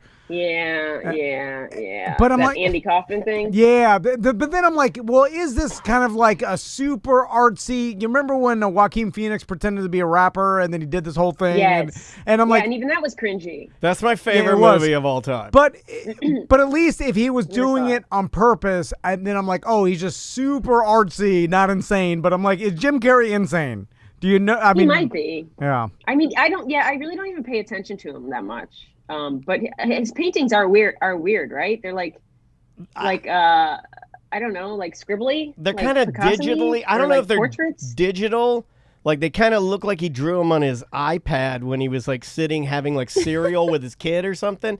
And he's, like, drawing it, and he's tapping the little fill-in tool for the colors and stuff, and then he just, like, posts it up there on a whim, and then everybody talks about it, and it angers me for some reason. I don't know why. Yeah, I'm like, you shouldn't be able to release your art that instantly. You're not an art man. You're an actor man. Go do the acting thing.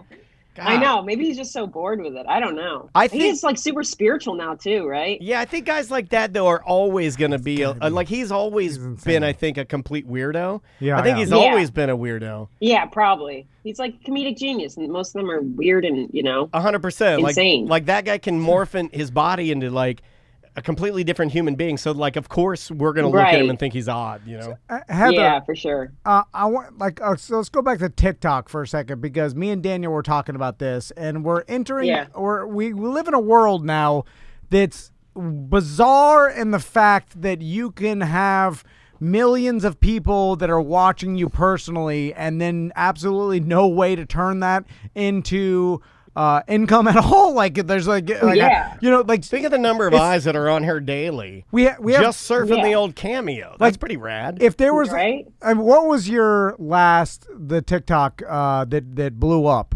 How many millions of views? The last one, well, so that big one it's at like almost 30.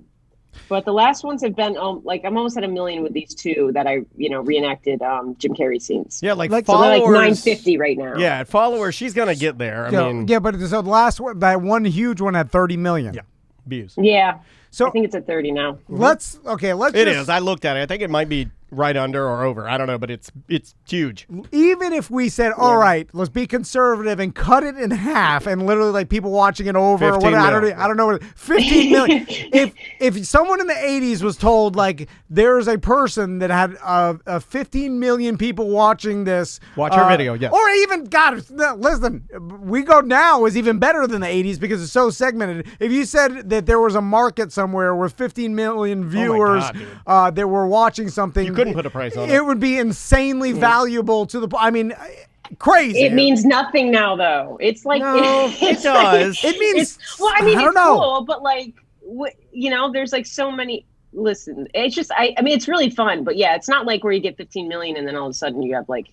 But it could $100 grand in your bank. But it can mean you're onto something. It can mean that your character, or maybe the bits you work on, or your act, or maybe if anything, I mean, it would be positive reinforcement in some way, right? I mean, it's got that many eyes 100%. On it. Yeah, I know. No, it's super cool.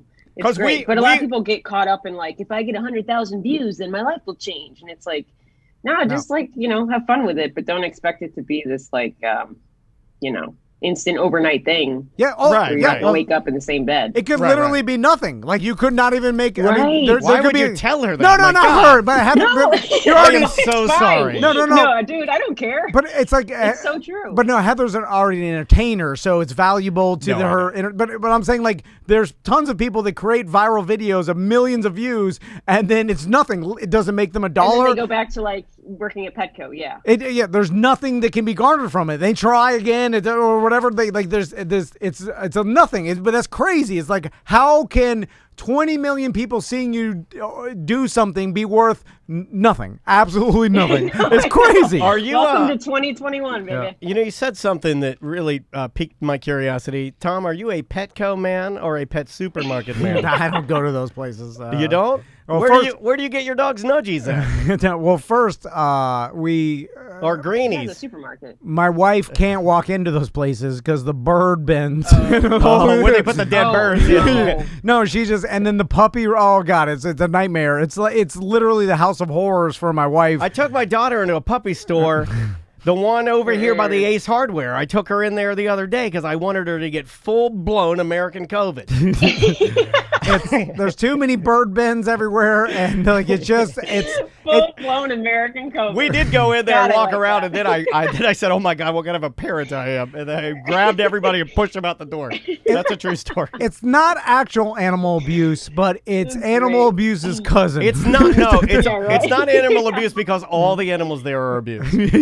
If they're all on the same level. They're all in it together. Yeah, they're all in it together. It's all equal, baby. They look at each other just like COVID, and they're like, we're all in this together. And you know who really knows how to care for animals? The minimum wage employees that work there that hate And in fact, the animals almost represent their lives, and I think they're mean to them. Like, think about it. Yeah. Like, for sure, when it's time to replace the chips in the bird bin, they just dump the whole barrel on top of the birds. and then the birds have to dig themselves you out. gotta pick your way out of there. Yeah, and then they don't give a damn. You know why? Because they're not high-paid animal trainers. They're literally, this is the worst possible job, and they hate everything about it. You can say what you will about our governor, but our governor still allows smoking in puppy stores, and I love that. Seriously? Yeah.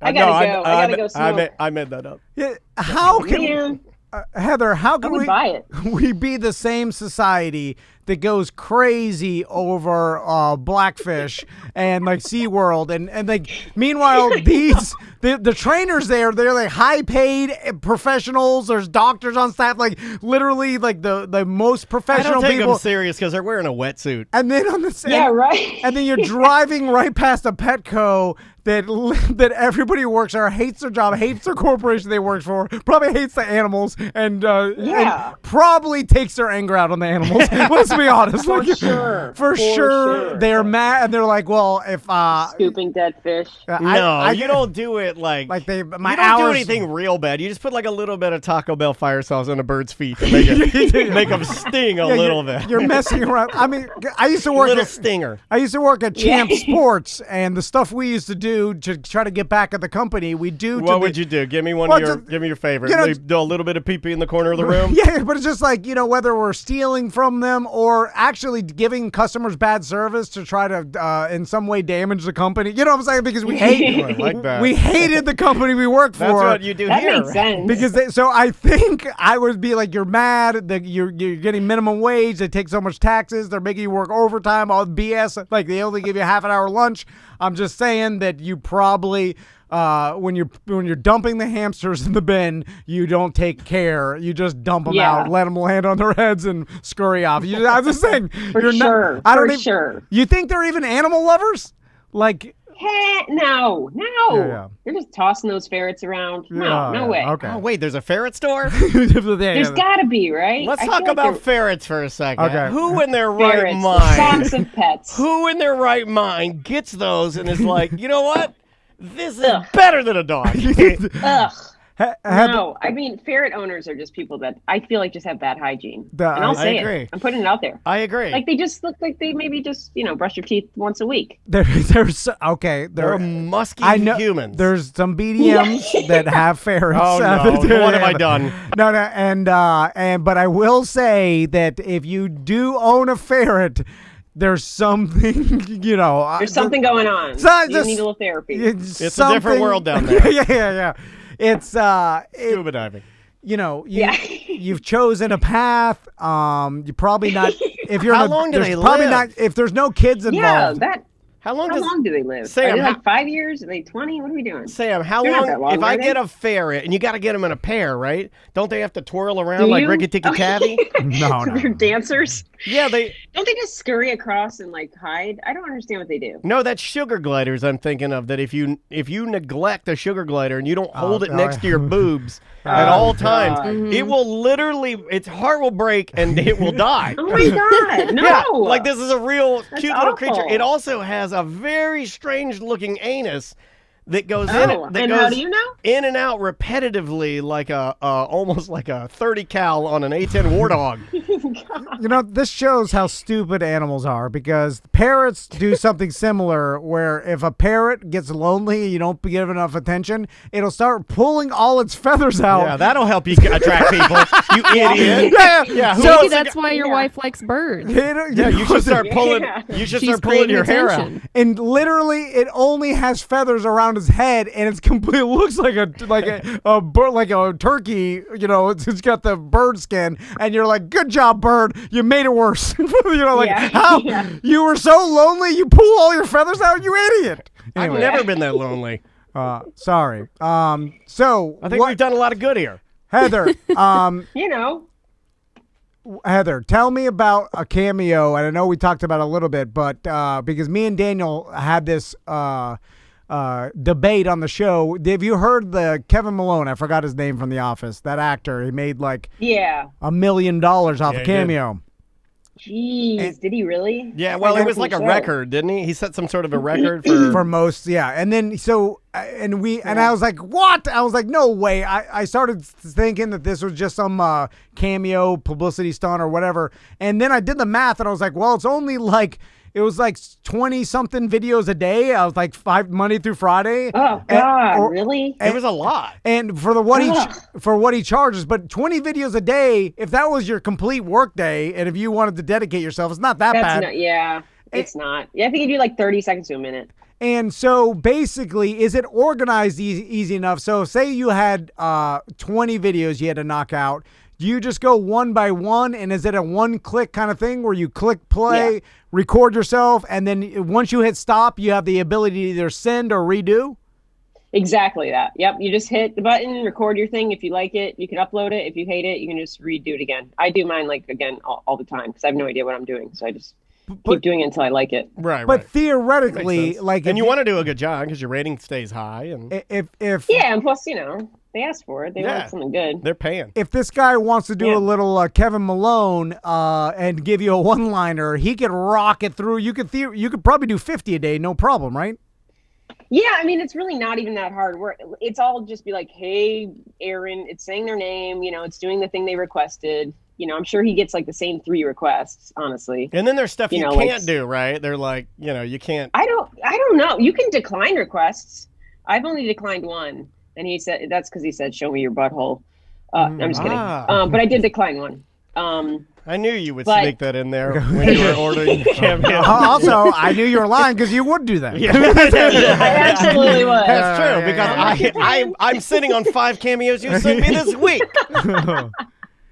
That's awesome. Listen, I'm still miffed you guys aren't on Cameo. I'm going to write an angry tweet about it. Well, that'll help. We may have asked. I don't know if the guidelines have gotten a little looser. We asked. We tried like years clearly, ago. if I'm on them, they've definitely gotten. Look, all I have is TikTok views. You guys have like a show, a legit long-running show. This is why I'm confused. That doesn't matter though. We're old technology. We might as well be records. And this is all based on old school media. No one's listening or watching, but we make all the money. All the people that have the millions of views make no money. That's how media works. It's a nice little switch. We're doing it right. We're TV and you're streaming, and we're fat old white guys. How many views? I don't know how many views. We got 35. We need the reboot. Saved by the Bell. Put some gays on there. All right. You don't realize how much money we're making. TikTok? On TikTok, we don't even know what that is. We're too old. We do have a TikTok. Yeah, we do have. We have one, but we just haven't done anything. We have done nothing with it. We only got it to get it. Hold on. At the beginning, did I order Butler to be our professional TikTok photographer? Yeah. He's getting more tattoos done. No time for it. Red Coat Media has turned its back on you, sir. Okay. Well, with TikTok, real quick, last question. Can you share another person's TikTok video on your channel? You can do like things where you duet or stitch them. So yeah, if you duet, you're just going side by side with somebody else's video and it'll give them credit underneath. If you stitch them, it'll show their video and then it cuts to you in your video. Okay. I'm going to say my first reaction when she said that, and I'm going to say, too complicated. That's immediately what came into my brain. I'm like, I can't do this. I'm a dumb old man. It's so easy. Yeah, but we have kids now. I feel like Tim figured it out. You're fine. Yeah, but he's young. He just figured it out. He's young. He just doesn't look young. Yeah. He's literally 15 years younger than I am. But I mean, legally, he cannot drink. He's 20 years old.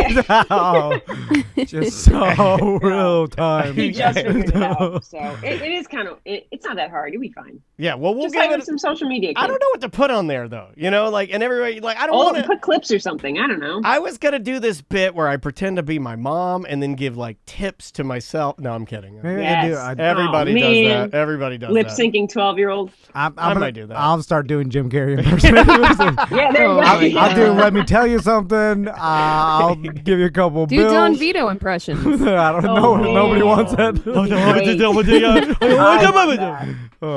Oh my God. Well, Heather, always a pleasure talking to you. Hopefully next time it's not on stupid Zoom, but stay safe. Everybody find her on Cameo. Get her to do some impressions for you. It's $15 well spent, and you can help support people that we know that we care about. We got to get at least one Ace Ventura. What do we got? No, that's our moneymaker, dude. You can't ask for that. Hold on. Listen, I'm not going to be a future 90s radio show host if I'm not asking for the, if Michael Winslow comes. Do the bit. I'm like, do the helicopter, dude. Give me Police Academy, full Police Academy. Yeah. I mean, I wanted just to ask you right from the start and then end with it. And then Tom wanted to tell everybody it was Jim Carrey. He did.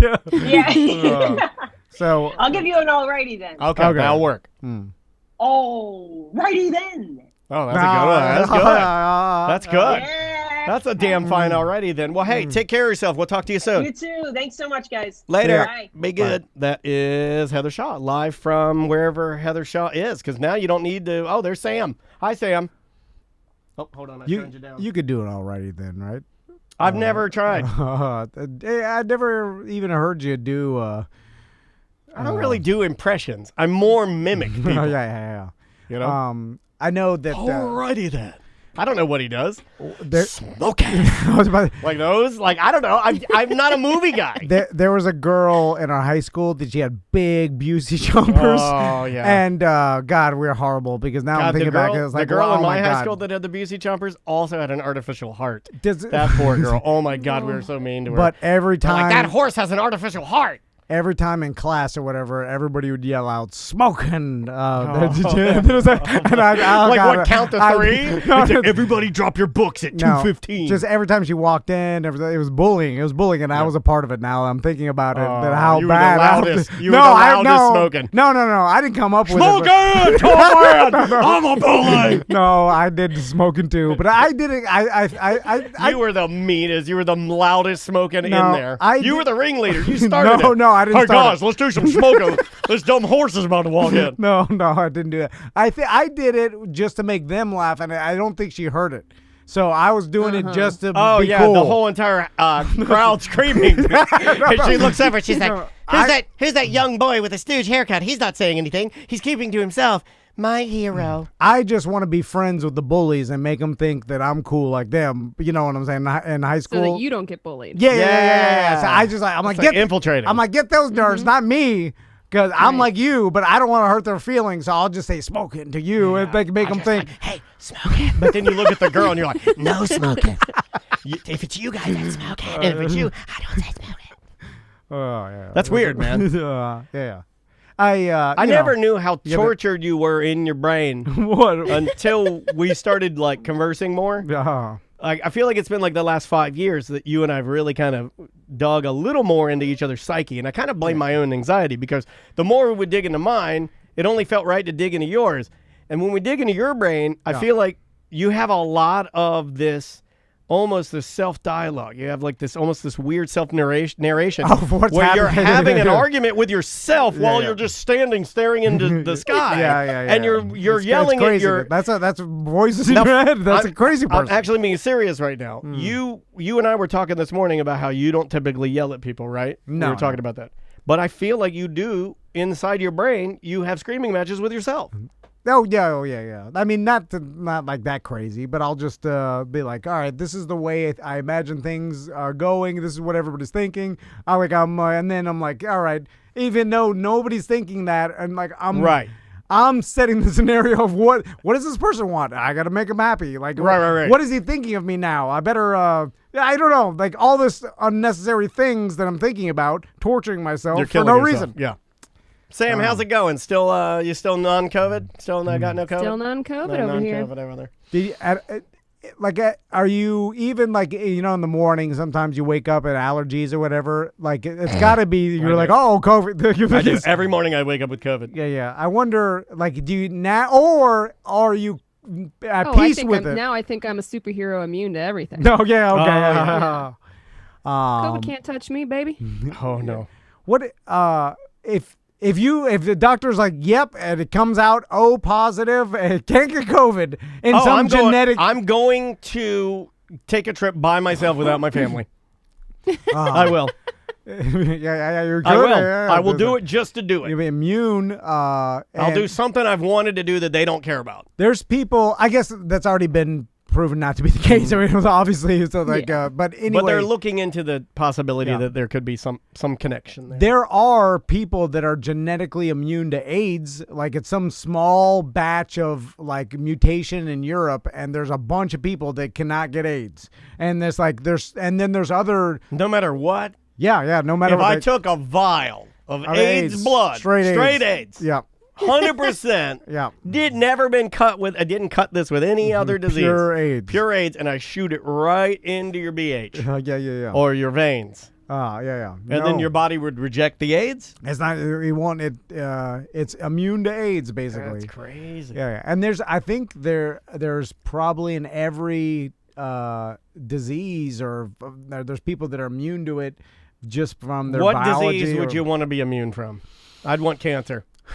Yeah, you can't pick that one. No, no. Sorry, cancer's off the board. Sorry, you guys should go fast. Gonorrhea. No, you wasted your wish. Damn it! Gonorrhea. You're not banging one lady. Yeah, you're not.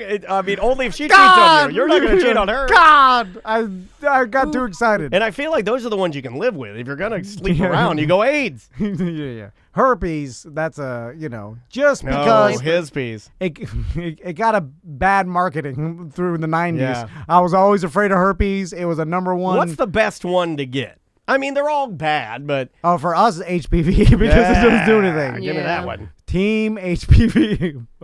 That's a new shirt. TomandDan.com. It says Team HPV. I'm with HPV. Yeah. I got it. It's doing nothing in there. Write that on the back. All right. I can get it. You can't. All right. Let's take a break. It's funny. I went to go look at Samantha in her chair. And you're like, where is she? Where is she? What have you done with her? Because I usually look over to Samantha to see how disappointed she is. I'm like, the hate in her eyes. All right, there, I did my job. She's super disappointed, questioning her decision. Yeah, now she's just at a webcam. Yeah, I know. Yeah, I have to look this way, and then I can't really, because my eyes are so bad, I can't really tell if you're happy, sad. I don't know nothing. He thought Heather Shaw was Jim Carrey. He did. All right, we'll take a break and come back with more. Bye-bye. Welcome back to A Corporate Time with Tom and Dan. I'm Dan. I'm Tom. Samantha live via Zoom. Welcome back, everybody. Let's do some who's porking. Let's do the pork. Go.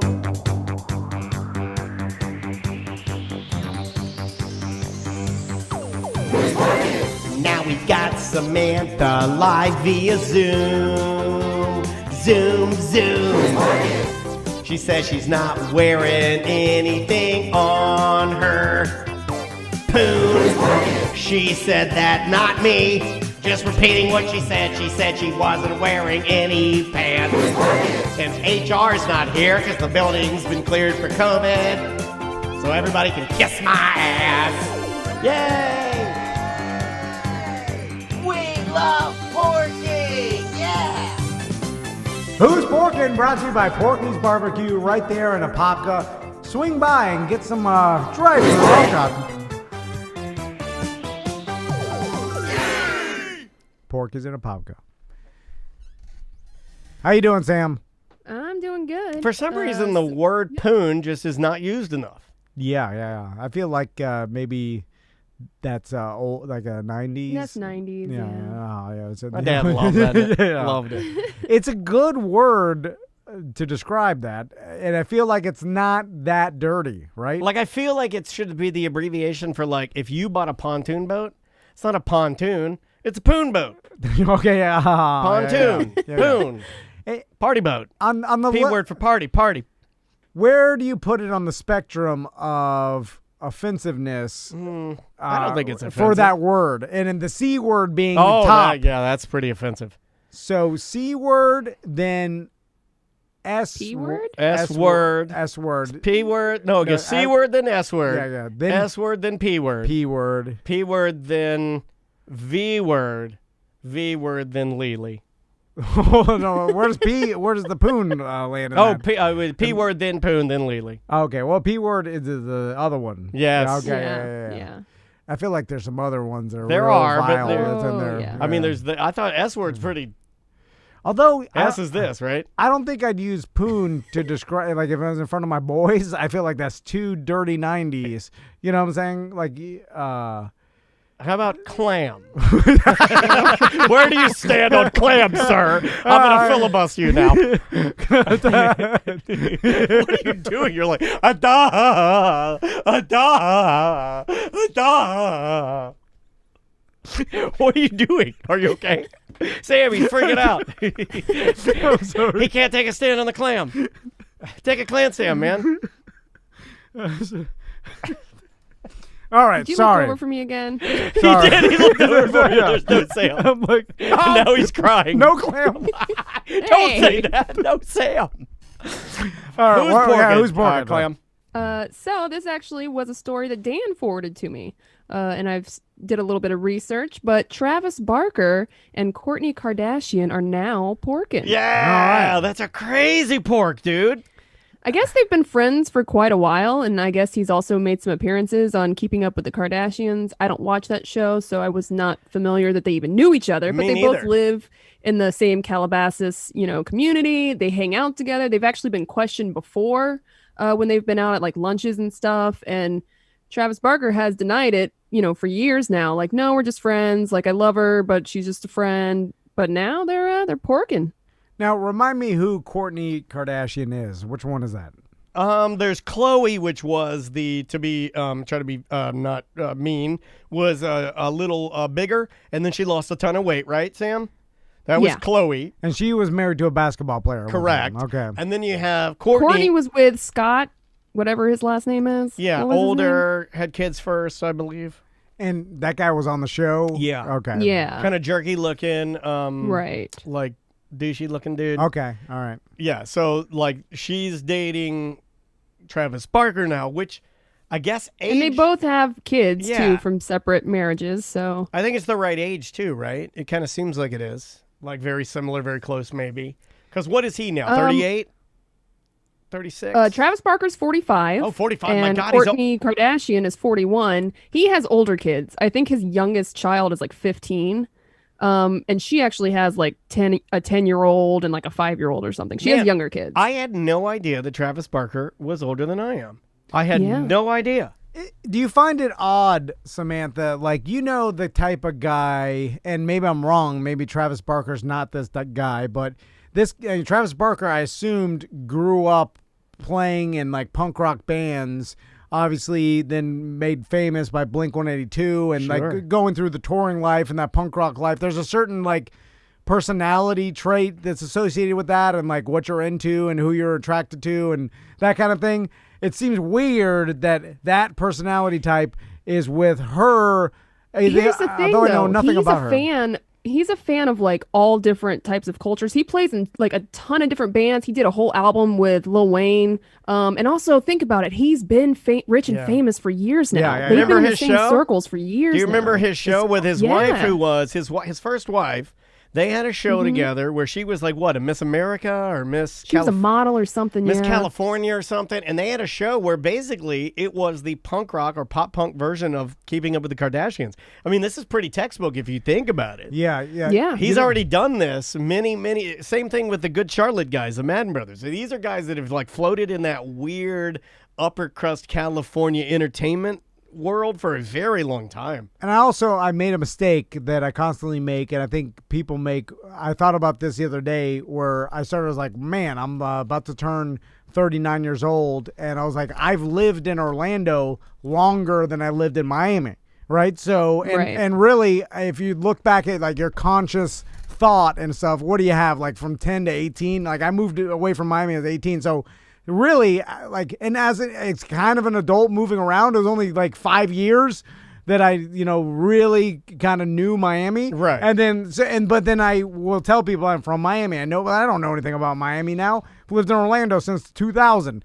And so for Travis Barker, this guy's probably been rich longer than he's been poor. Oh, yeah. Right? Absolutely, yeah. So his new reality is super rich rock star guy, which Collection of cars, multiple homes. So of course he's not the that quintessential punk rock drummer that is scraping by traveling in a van. Right. He's been millionaire for 20 years. I'd like to know, At least, yeah. I guess to kind of dumb this down to a way that like a curiosity factor or something I'd like to see. I'd like to know how Travis Barker's days typically are. Like, does he sit down on like a Monday with a conference call and then like his assistant or somebody says, okay, this came through. We've got Rick Ross wants you to guest and possibly play a beat on this particular song that's going on an EP. Then we have, J. Cole's on the line. He so do they approach him with certain things and he's just yes, no, yes, no? Is it like that?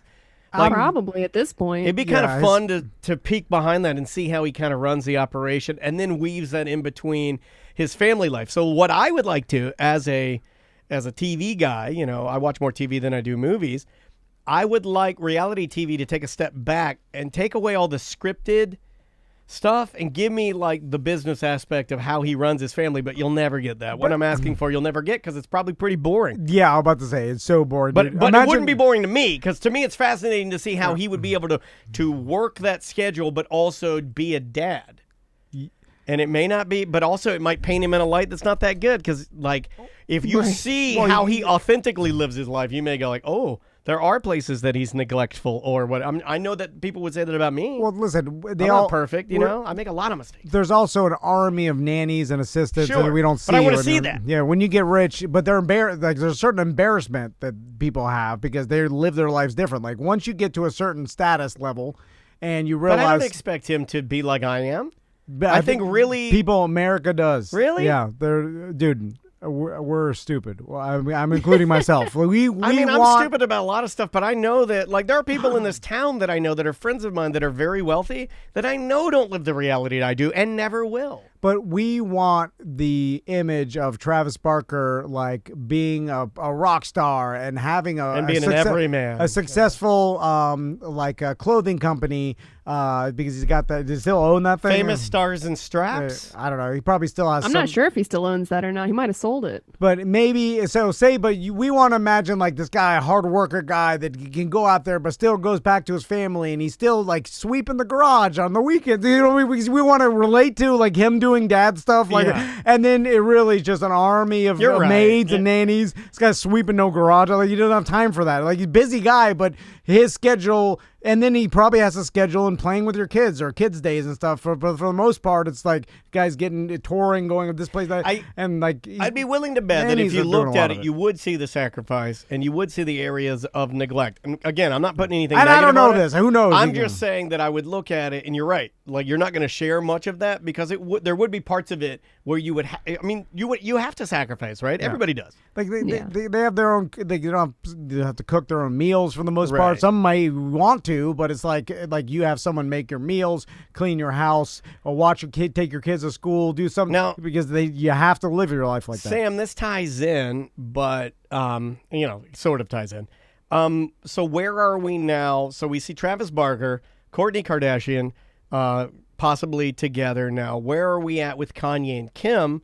Because last I'd heard last week, it was, people were saying, oh, it is inevitable. They are done. Is that, have you? Yeah. I mean, that's what I keep hearing too. I'm pretty sure they are separated already. Okay. And probably just trying to work out how that whole divorce is going to go down. You think they got a prenup? I would imagine, yeah. Yeah, they're too big. They're both too big to not have a bunch of lawyers. Mega brands. It's like they're a company that's 10 times, 100 times bigger than your local small business, and with that, there's employees and stuff. 100,000's bigger than we are. You can't just marriage is a business deal. You can't just enter your business deal. Then all of a sudden now this entire company employees are at risk because you're giving someone potentially half or a stake to have. It's got to be done with lawyers and stuff and prenups, and it has to be. You can't just go get married. I can't imagine Kris Jenner would allow her to not have a prenup, right? Yeah. They're all all dad, business. I mean, who's her dad, right? Or like, right. They're all business. And isn't she like studying law now? They're lawyers. That's the lawyer family. Yeah. I don't necessarily think Kim's a dum-dum. I don't really know much about her. No. Sometimes I see these people are savvy. Sometimes I see her say things, and I'm like, oh, okay. And then sometimes I see her do things, I'm like, but you got to remember too, as a brand, dude. That's your whole brand. Yeah. They didn't get to where they were by literally. You could argue where's their talent is presenting themselves. I mean, it's kind of what we do. Is like the people like watching this, and I'm over that argument of people, talentless. Whatever. You know, I mean, it's just not for you. Their talent was getting an audience to watch them, and a huge audience, and they're still and doing then make money off they're it. Still doing it. And so whatever that is, that you cannot take that away. Their talent is branding, right? Yeah, I mean, like the show is coming, or is ended, right? Or is I think ending. this is the last season. Yeah, but I mean, it still will march on. You know, people still watch it. The marketing. Well, now it's just turned into all social media. Yeah, they'll so pivot just, to something else. They follow their social media. They could broadcast. It's even cheaper now to get probably the same amount of money. I didn't even recognize Kourtney Kardashian. She was in the news a couple of days ago. My wife showed me, and I go, "Who is that?" And she's that's Kourtney Kardashian. And then apparently she's lost like tons of weight, and people are saying she looks unhealthy now. And I'm just like, well, okay, she also her face just looks completely different. Like she doesn't look like the same person. No, there's one picture where she's like very gaunt, kind of looking, and I understand that. I will never. You and I, Tom, will never feel that weirdness that I know women feel. That I guess that strange stigma to be as absolutely skinny as humanly possible, but yeah. It's so unfair that guys do not get that. So what is it with people's fat faces? They were You were looking at me when you said, "What's it up with your dumb fat face?" And not really fat, but like some people when they lose a lot of weight, they lose a lot in their face, so their face looks like sunken in and completely different. And then some people lose a lot of weight and their face and head didn't change. That's called the Magic Kingdom balloon. 3 days after getting home from the Magic Kingdom, when you have a Mickey balloon, it will adhere to that sunken face look. And it's like when they don't even gain weight in their face, so they could be real big down below, but their face looks the same whether they're big or small. It's weird. Plastic surgeons, you want to get me? You want to make? I'm an idea guy, throwing it out there. Okay. Make it so we can pick where our fat goes. Well, I put it in the trash. Can do that kind no, all to my ding dong. Oh my God. Well, they do take when they do liposuction. Sometimes they get it injected in their butt. No, I want it digitally. So you're going to put like some sort of a digital skin over top of my own skin that will be able to change the molecular composition of my body and squish the fat into the areas I want. It's almost like an invisible, like a spandex suit over my skin. We got to go to break, right? Do we? Or I think we're done. I don't know. I just dropped acid. Well, thank you very much for Who's Porkin'. You've never thanked her before. What's going on? I haven't. Something's weird. He's got a gun! Welcome back to A Corporate Time with Tom and Dan. I'm Dan. I'm Tom. Samantha is live via the Zoom. Hey, Sam. Hello. Let me grab some voicemail messages. Man, people were leaving voicemails like crazy over the weekend. If you want to leave a voicemail message, 1-844-TOM, the letter N-D-A-N. That's 1-844-TOMNDAN. Sam, if you had the choice, like let's say that this was a situation where you could do your job from your house on Zoom, and it was like, all right, everything about it, just like most people are now working virtually, and then there's like, all right, I could do this job. Do you think you would like it? Yes and no, because with this particular job, I feel like if I'm not in the office with you guys, I'm both going to miss some things that are going on, and also... I know what you mean. We know what you mean. You gotta always keep your thumb on our necks. Yeah. In this particular scenario, we you should see me and Daniel. That's a bit pee bad. with the door open. I haven't washed my hands all day. Oh, my God. All the fish are dead. Pee-pee in the tank. Yeah. I pee-pee everywhere. So, anyway, but if you could do it from your house... Like just the general idea of like waking up and working. What, do you from want home. her to stay? Is that no? I'm thinking of like it kind of sounds like you're saying that because you like it better without her around here. Because great. I cooked my own lunch during lunch.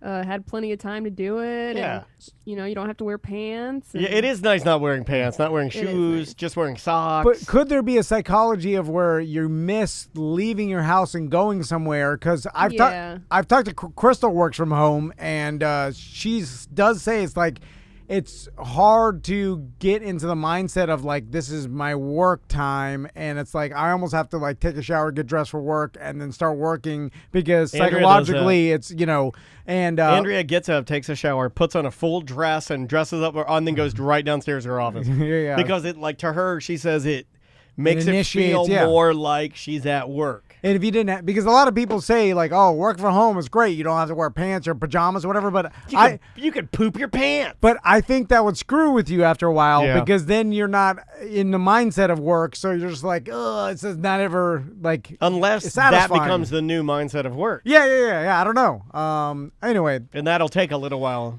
to happen. Yeah. Sam, your favorite voicemail caller called in. Here he is. Hey, so you guys were recently talking about. Oh, wrong guy. Hold on. I gotta switch it. I want to give. figure out who it I don't was. want to give you that one. Hold on. I got to give you a different one. Because all the stereotypical good things that we all joke around about working from home, I think are the bad things that end up making it not good, right? I got Like sick of pajamas. it, and I did it. And, I did it before COVID. Remember? The studio was in my home. Yeah. And it was a little bit weird. It started to go a little stir crazy. Here you go. I think this is it. Hey, so you guys were recently talking about. God bless it. I'm Wrong saying one. one. Try this one. Tom and Dan Butler and Sam. Jim from Lakeland here. On a recent ACT, you guys were talking about Boss Hog Radio. And as a matter of fact, my route to and from work takes me right by the sprawling Boss Hog facility. The whole thing is kind of an open field with paved areas on it. The front corner, they got the trailer with their logo on the side of the trailer. Got it up on blocks, the tires removed. And in the back corner of it is the actual broadcast part of it. The open field, you said that you can tell who listens to a station by their sponsors. One way that this place monetizes is they have a once-a-week swap meet on a weekday. So that pretty much tells you who's going to this. So it is for the old folks and the retirees. And the swap meet, I haven't been to it, but I've driven by it plenty of times. Looks like it's mostly like classic car parts and that sort of thing. And it's also the kind of place where if you don't wear a mask, it's not a problem at all. Because if you do wear a mask, they're going to give you a stink eye because that kind of tells them who you voted for. There's the story of Boss Hog Radio. Take care, guys. Thank you, Love it. Jim. We have correspondents everywhere. That is Jim from Lakeland. All I heard was Tom and Dan swap shop. That's what we need to do. We need to bring all your wares junk, and your junk. Whatever you got. Your kid makes friendship bracelets. Come on down. Whatever you want to sell. What do you got? We'll Green beans, we'll tomatoes, kettle corn. We'll meet up at Suggs Farm again. Suggs Farm. I want Tom and Dan swap shop. I want everybody there. Homemade mustache wax. I want bandanas for dogs. I want rugs, Tupac rugs, Scarface rugs. Yeah, I want all of that. whatever spears you make. Old computer parts, homemade pickles, nuts, the Nut Man. I want all of that there. Mm-hmm. By the way, the Nutty Bavarian. all the talking we did about that radio station. Not one now email. we have it literally. There's nobody from our audience or their audience that corresponds What with does each that other tell at you? all. No one listens to radio. Not one person. Good radio or bad radio. Big signal, little signal, no one's listening. It's you would think like, someone would tell someone. Did you know that radio reaches more than 100 million people a day? Just those people don't listen to it. It reaches them. You would think that like someone who works around these people would be like, "Hey, this radio station was talking about you, making fun of you. You should talk." I'm just late for the swap meet. that didn't happen. No email. No like, "Hey, this guy." Nothing. And it never will. No, it never will happen. Never again. No, I'll die before that happens. We can run. Anyway, Tom and Dan swap shop. Next email There you or go. voicemail. Sorry. Here, let's try this one. Hey, Tom and Dan, it's Justine. And I just want to tell you a funny story. So you have spent years, I would say years, talking about the British Tom and Dan, which are what I thought were adult people playing Minecraft. They are adult people now. Yeah, but no, they were like Yeah, it's 6 been years. and 7 or something, Yeah. or like they were one of them's older or younger than Tommy, and like he's doing the editing. I'm like, how are these? Oh, yeah. I don't know if there's They're prodigies. Is there a parent involved that like uploads and edits of it? It looked like they do it. They did it. It was always a little rough. Yeah. And I'm like, how are they doing this? I mean, they could. The way other than them doing it themselves is possibly they had a sister, older sister or brother helping them. Yeah. But it did not look parent assisted. It looked like the kids are doing all the work. But anyway, she continues. And you have talked about it recently, and I guess I didn't put two and two together. And so my husband has recently started playing Minecraft. It helps with his anxiety. Whatever helps, Yeah. And so he watches Minecraft YouTubers, and I kept telling him, I was like, Tom and Dan said that Tom and Dan, British Tom and Dan. How many more times can I say Tom and Dan? British Tom and Dan are really good. It's a good YouTube channel. And I now realize that you're being facetious and they're children. And my husband's like, yeah, I guess I'll look them up. And so he looks them up and he's like, these kids are 12. They're 12-year-old children. Not anymore. Like, these are old videos. They're always kids. Yeah, they started from the beginning. And that was the joke, that these kids were more popular than we were. They still are. Yeah. Oh, yeah. Yeah. Now they're just vintage popular because I don't think they do videos anymore. How can this lady's husband like Minecraft? I watched my sons play it. It's good for you. Juan plays it. It seems like... I was just screwing around. It's good for your anxiety, man, to focus on something that's sort of mindless, I guess, yeah, but I can understand like Grand Theft Auto, and I played video games. Sometimes and those can give you anxiety because there's like a timer or a mission, a task you have to complete. Right. The beauty of Minecraft is you can set the controller down if you're in the middle of playing and go to the bathroom, pee, get something to eat, come back, play. It's not like you're... I'd like to go talk to like a 1950s actual miner and tell it, and like a real man, like... How about the Chilean miners that get trapped? Yeah, like black lung miner, real man, and then be like, hey, miner... One day there's going to be a video game based on you, and you'll have to explain what video games are. Yeah, it's just brick. It's like digital brick chickens and creepers and little... And it's to help snowflakes with their anxiety. It's going to help focus their thoughts because they're... Imagine explaining, but like, someone will pretend to digitally mine stuff. Because they're afraid of the fake virus. And this guy... Explain that to my dad. My dad's punching every piece of drywall now. He's 32 years old, straight black lung. Like, I mean, he'll be dead soon, real soon. No way he's living. Well, he's 32 years old, but he's an old dad. He has a kid that's 25. Oh, yeah. His son is working next to him in the mine. Next to him. Yeah, looks exactly like him, too. You can't tell them apart, though, because of old, bad living. Also, how it's killing you. The mind is killing you. You're going to let your son die? Like, how could this be? That's how much of a Sam, robot. put it down for porking. What? Elliot Page getting a divorce. Really? Wasn't she Emma? But no, what was her name? What was her? I don't want to be disrespectful. Oh, what do you mean? She identifies as Ellen. Ellen Page. Sorry, and now she's Elliot Page, or he, right? I don't know. Look, I don't want to get it wrong. I'm just saying Elliot Page is getting a divorce. Is it them? Did we talk about that on Porkin? We talked about it, but I don't remember if it was a porkin or not. We did talk about it, though. I want to say it landed on a porkin somehow and that you broke them up again. This is too many, Sam. Sam, this is too many. It's the only reason I brought it up. It's like, what are the odds that during your latest and abbreviated porkin segment, I look up and boom, comes right across. Elliot Page getting a divorce. That's insane, dude. Well, in a turnaround of events on Porkin, some good Porkin is Justin Timberlake and Jessica Biel had another child. So they're trying to work through their issues. Remember that's what rednecks last do year? when things are falling apart. Everybody in my town, well, not everybody. I got to be careful when I say that. A great concentration of people that I knew when their relationship was going sour would get your wife pregnant again, and it would hold it together. Right. You know what was weird is it would hold it together right into almost the very, not the very end, almost the very end. He'd get about 8.5 months, and then it would fall apart right before the baby was born. It's crazy. You would think it would hold it together.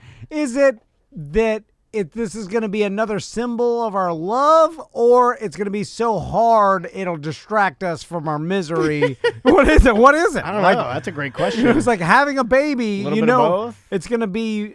It gives her a 3 focal years point of rough. because she's going to have to. The mom does the majority, right? I mean, especially in the beginning. So gets a free pass to cheat. What if he's super nefarious? What if I go ultra negative? It's a distraction, right? Shooting a flare at T-Rex. That's what. So he bites the building instead of your Jeep. That's what you should call having a baby to fix a relationship. T-Rex flare. So was Justin Timberlake's family white trashy, and Jessica Biel's? Well, he's from Tennessee. They are from Tennessee, but I don't know how trashy they were. I mean, he was a child star. Yeah, but a lot of child stars. Yeah, you're right. But in fact, you would make the argument that makes him trashy. I think, Sam, I would argue, based on what Tom just said, and the fact that I think his first big appearance was wearing a cowboy hat on Star Search, I say trashy. Right.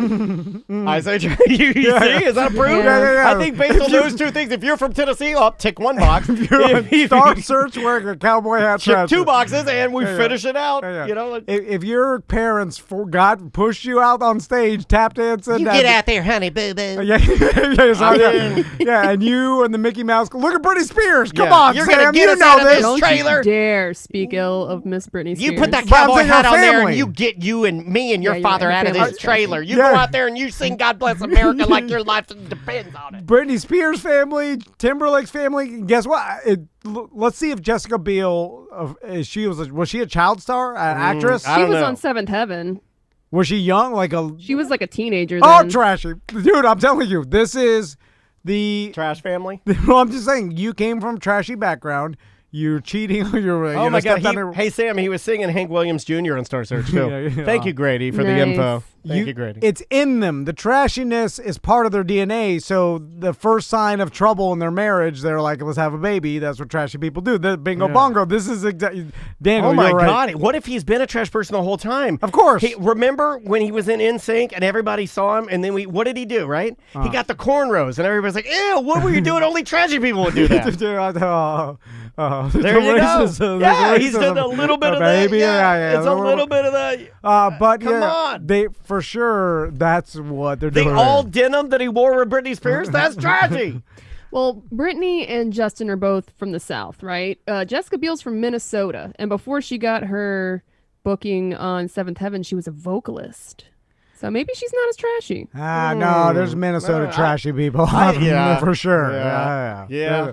It's just northern. It's not as rednecky. It's more Midwestern trash. Yeah, it's more like, put all this denim on, don't you know? Yeah. You get past the hillbilly, then into like snow trash. That's what I call it. Okay. It's a snow trash. We're swamp trash, snow trash. There's all this trash in between. Trash, you know then there's like dust trash in the middle. Yeah. Mountain trash. Oh, don't talk about mountain trash. Then there's island trash. They're the coolest.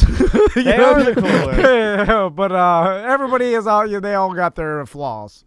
Next, let's do another voicemail. We got time for one more. Okay. Let's follow up another Boss Hog Radio. Hey, so you guys were recently talking about the Boss Hog AM radio station. So a couple weekends back, my wife and I were out driving along the West Coast, and we saw their no rap, no crap billboards. So of course, we turned our radio to it because we wanted to find out what it was. We were thinking it was going to be something like country or classic rock. Wait. And so when we turned it on... This is so good. Dude... We're helping these guys' listeners. We have to buy a billboard on I-4 that says no rap, no crap. Okay. Well, let's do it. Tom and Dan. Don't threaten me now. I got my Tom back. Look at his eyes. That's I got my Tom back. We can get it in the buffer between. We'll go in between Jared Jewelry and McDonald's. Yeah. Squeeze it in there like we did. Try and sue us for their slogan? Yeah. Yeah. Come and get us. Yeah. What's it? The best thing in the world, Sam. Yeah. Also, it's the most. If I know AM small radio, this will be the best thing that ever happened. Come on down. Anyway. I don't know if it'd be good for us. So we'll continue. It'd be real bad. Yeah, okay, call Mo. It was the Charlie Brown Weekend Show, and they played this straight up rock station style station promo, like the ones that Dan makes fun of, with like the sound effects that were cool about 20 years ago. And it was like, Boss Hog playing music with serious balls. And then the song they played directly after that was Frankie Valli and the Four Seasons, Big Girls Don't Cry. Yeah. Big girls don't cry. Big girls, they don't cry. They don't cry. Yeah. I love it. It's I love so it. That's good. great. It's Playing so music good. with serious balls. Grab your balls and rip the knob off. Oh man, Oh, I love it. it is. Nothing better than that. We got to go to break. Okay. Boss off.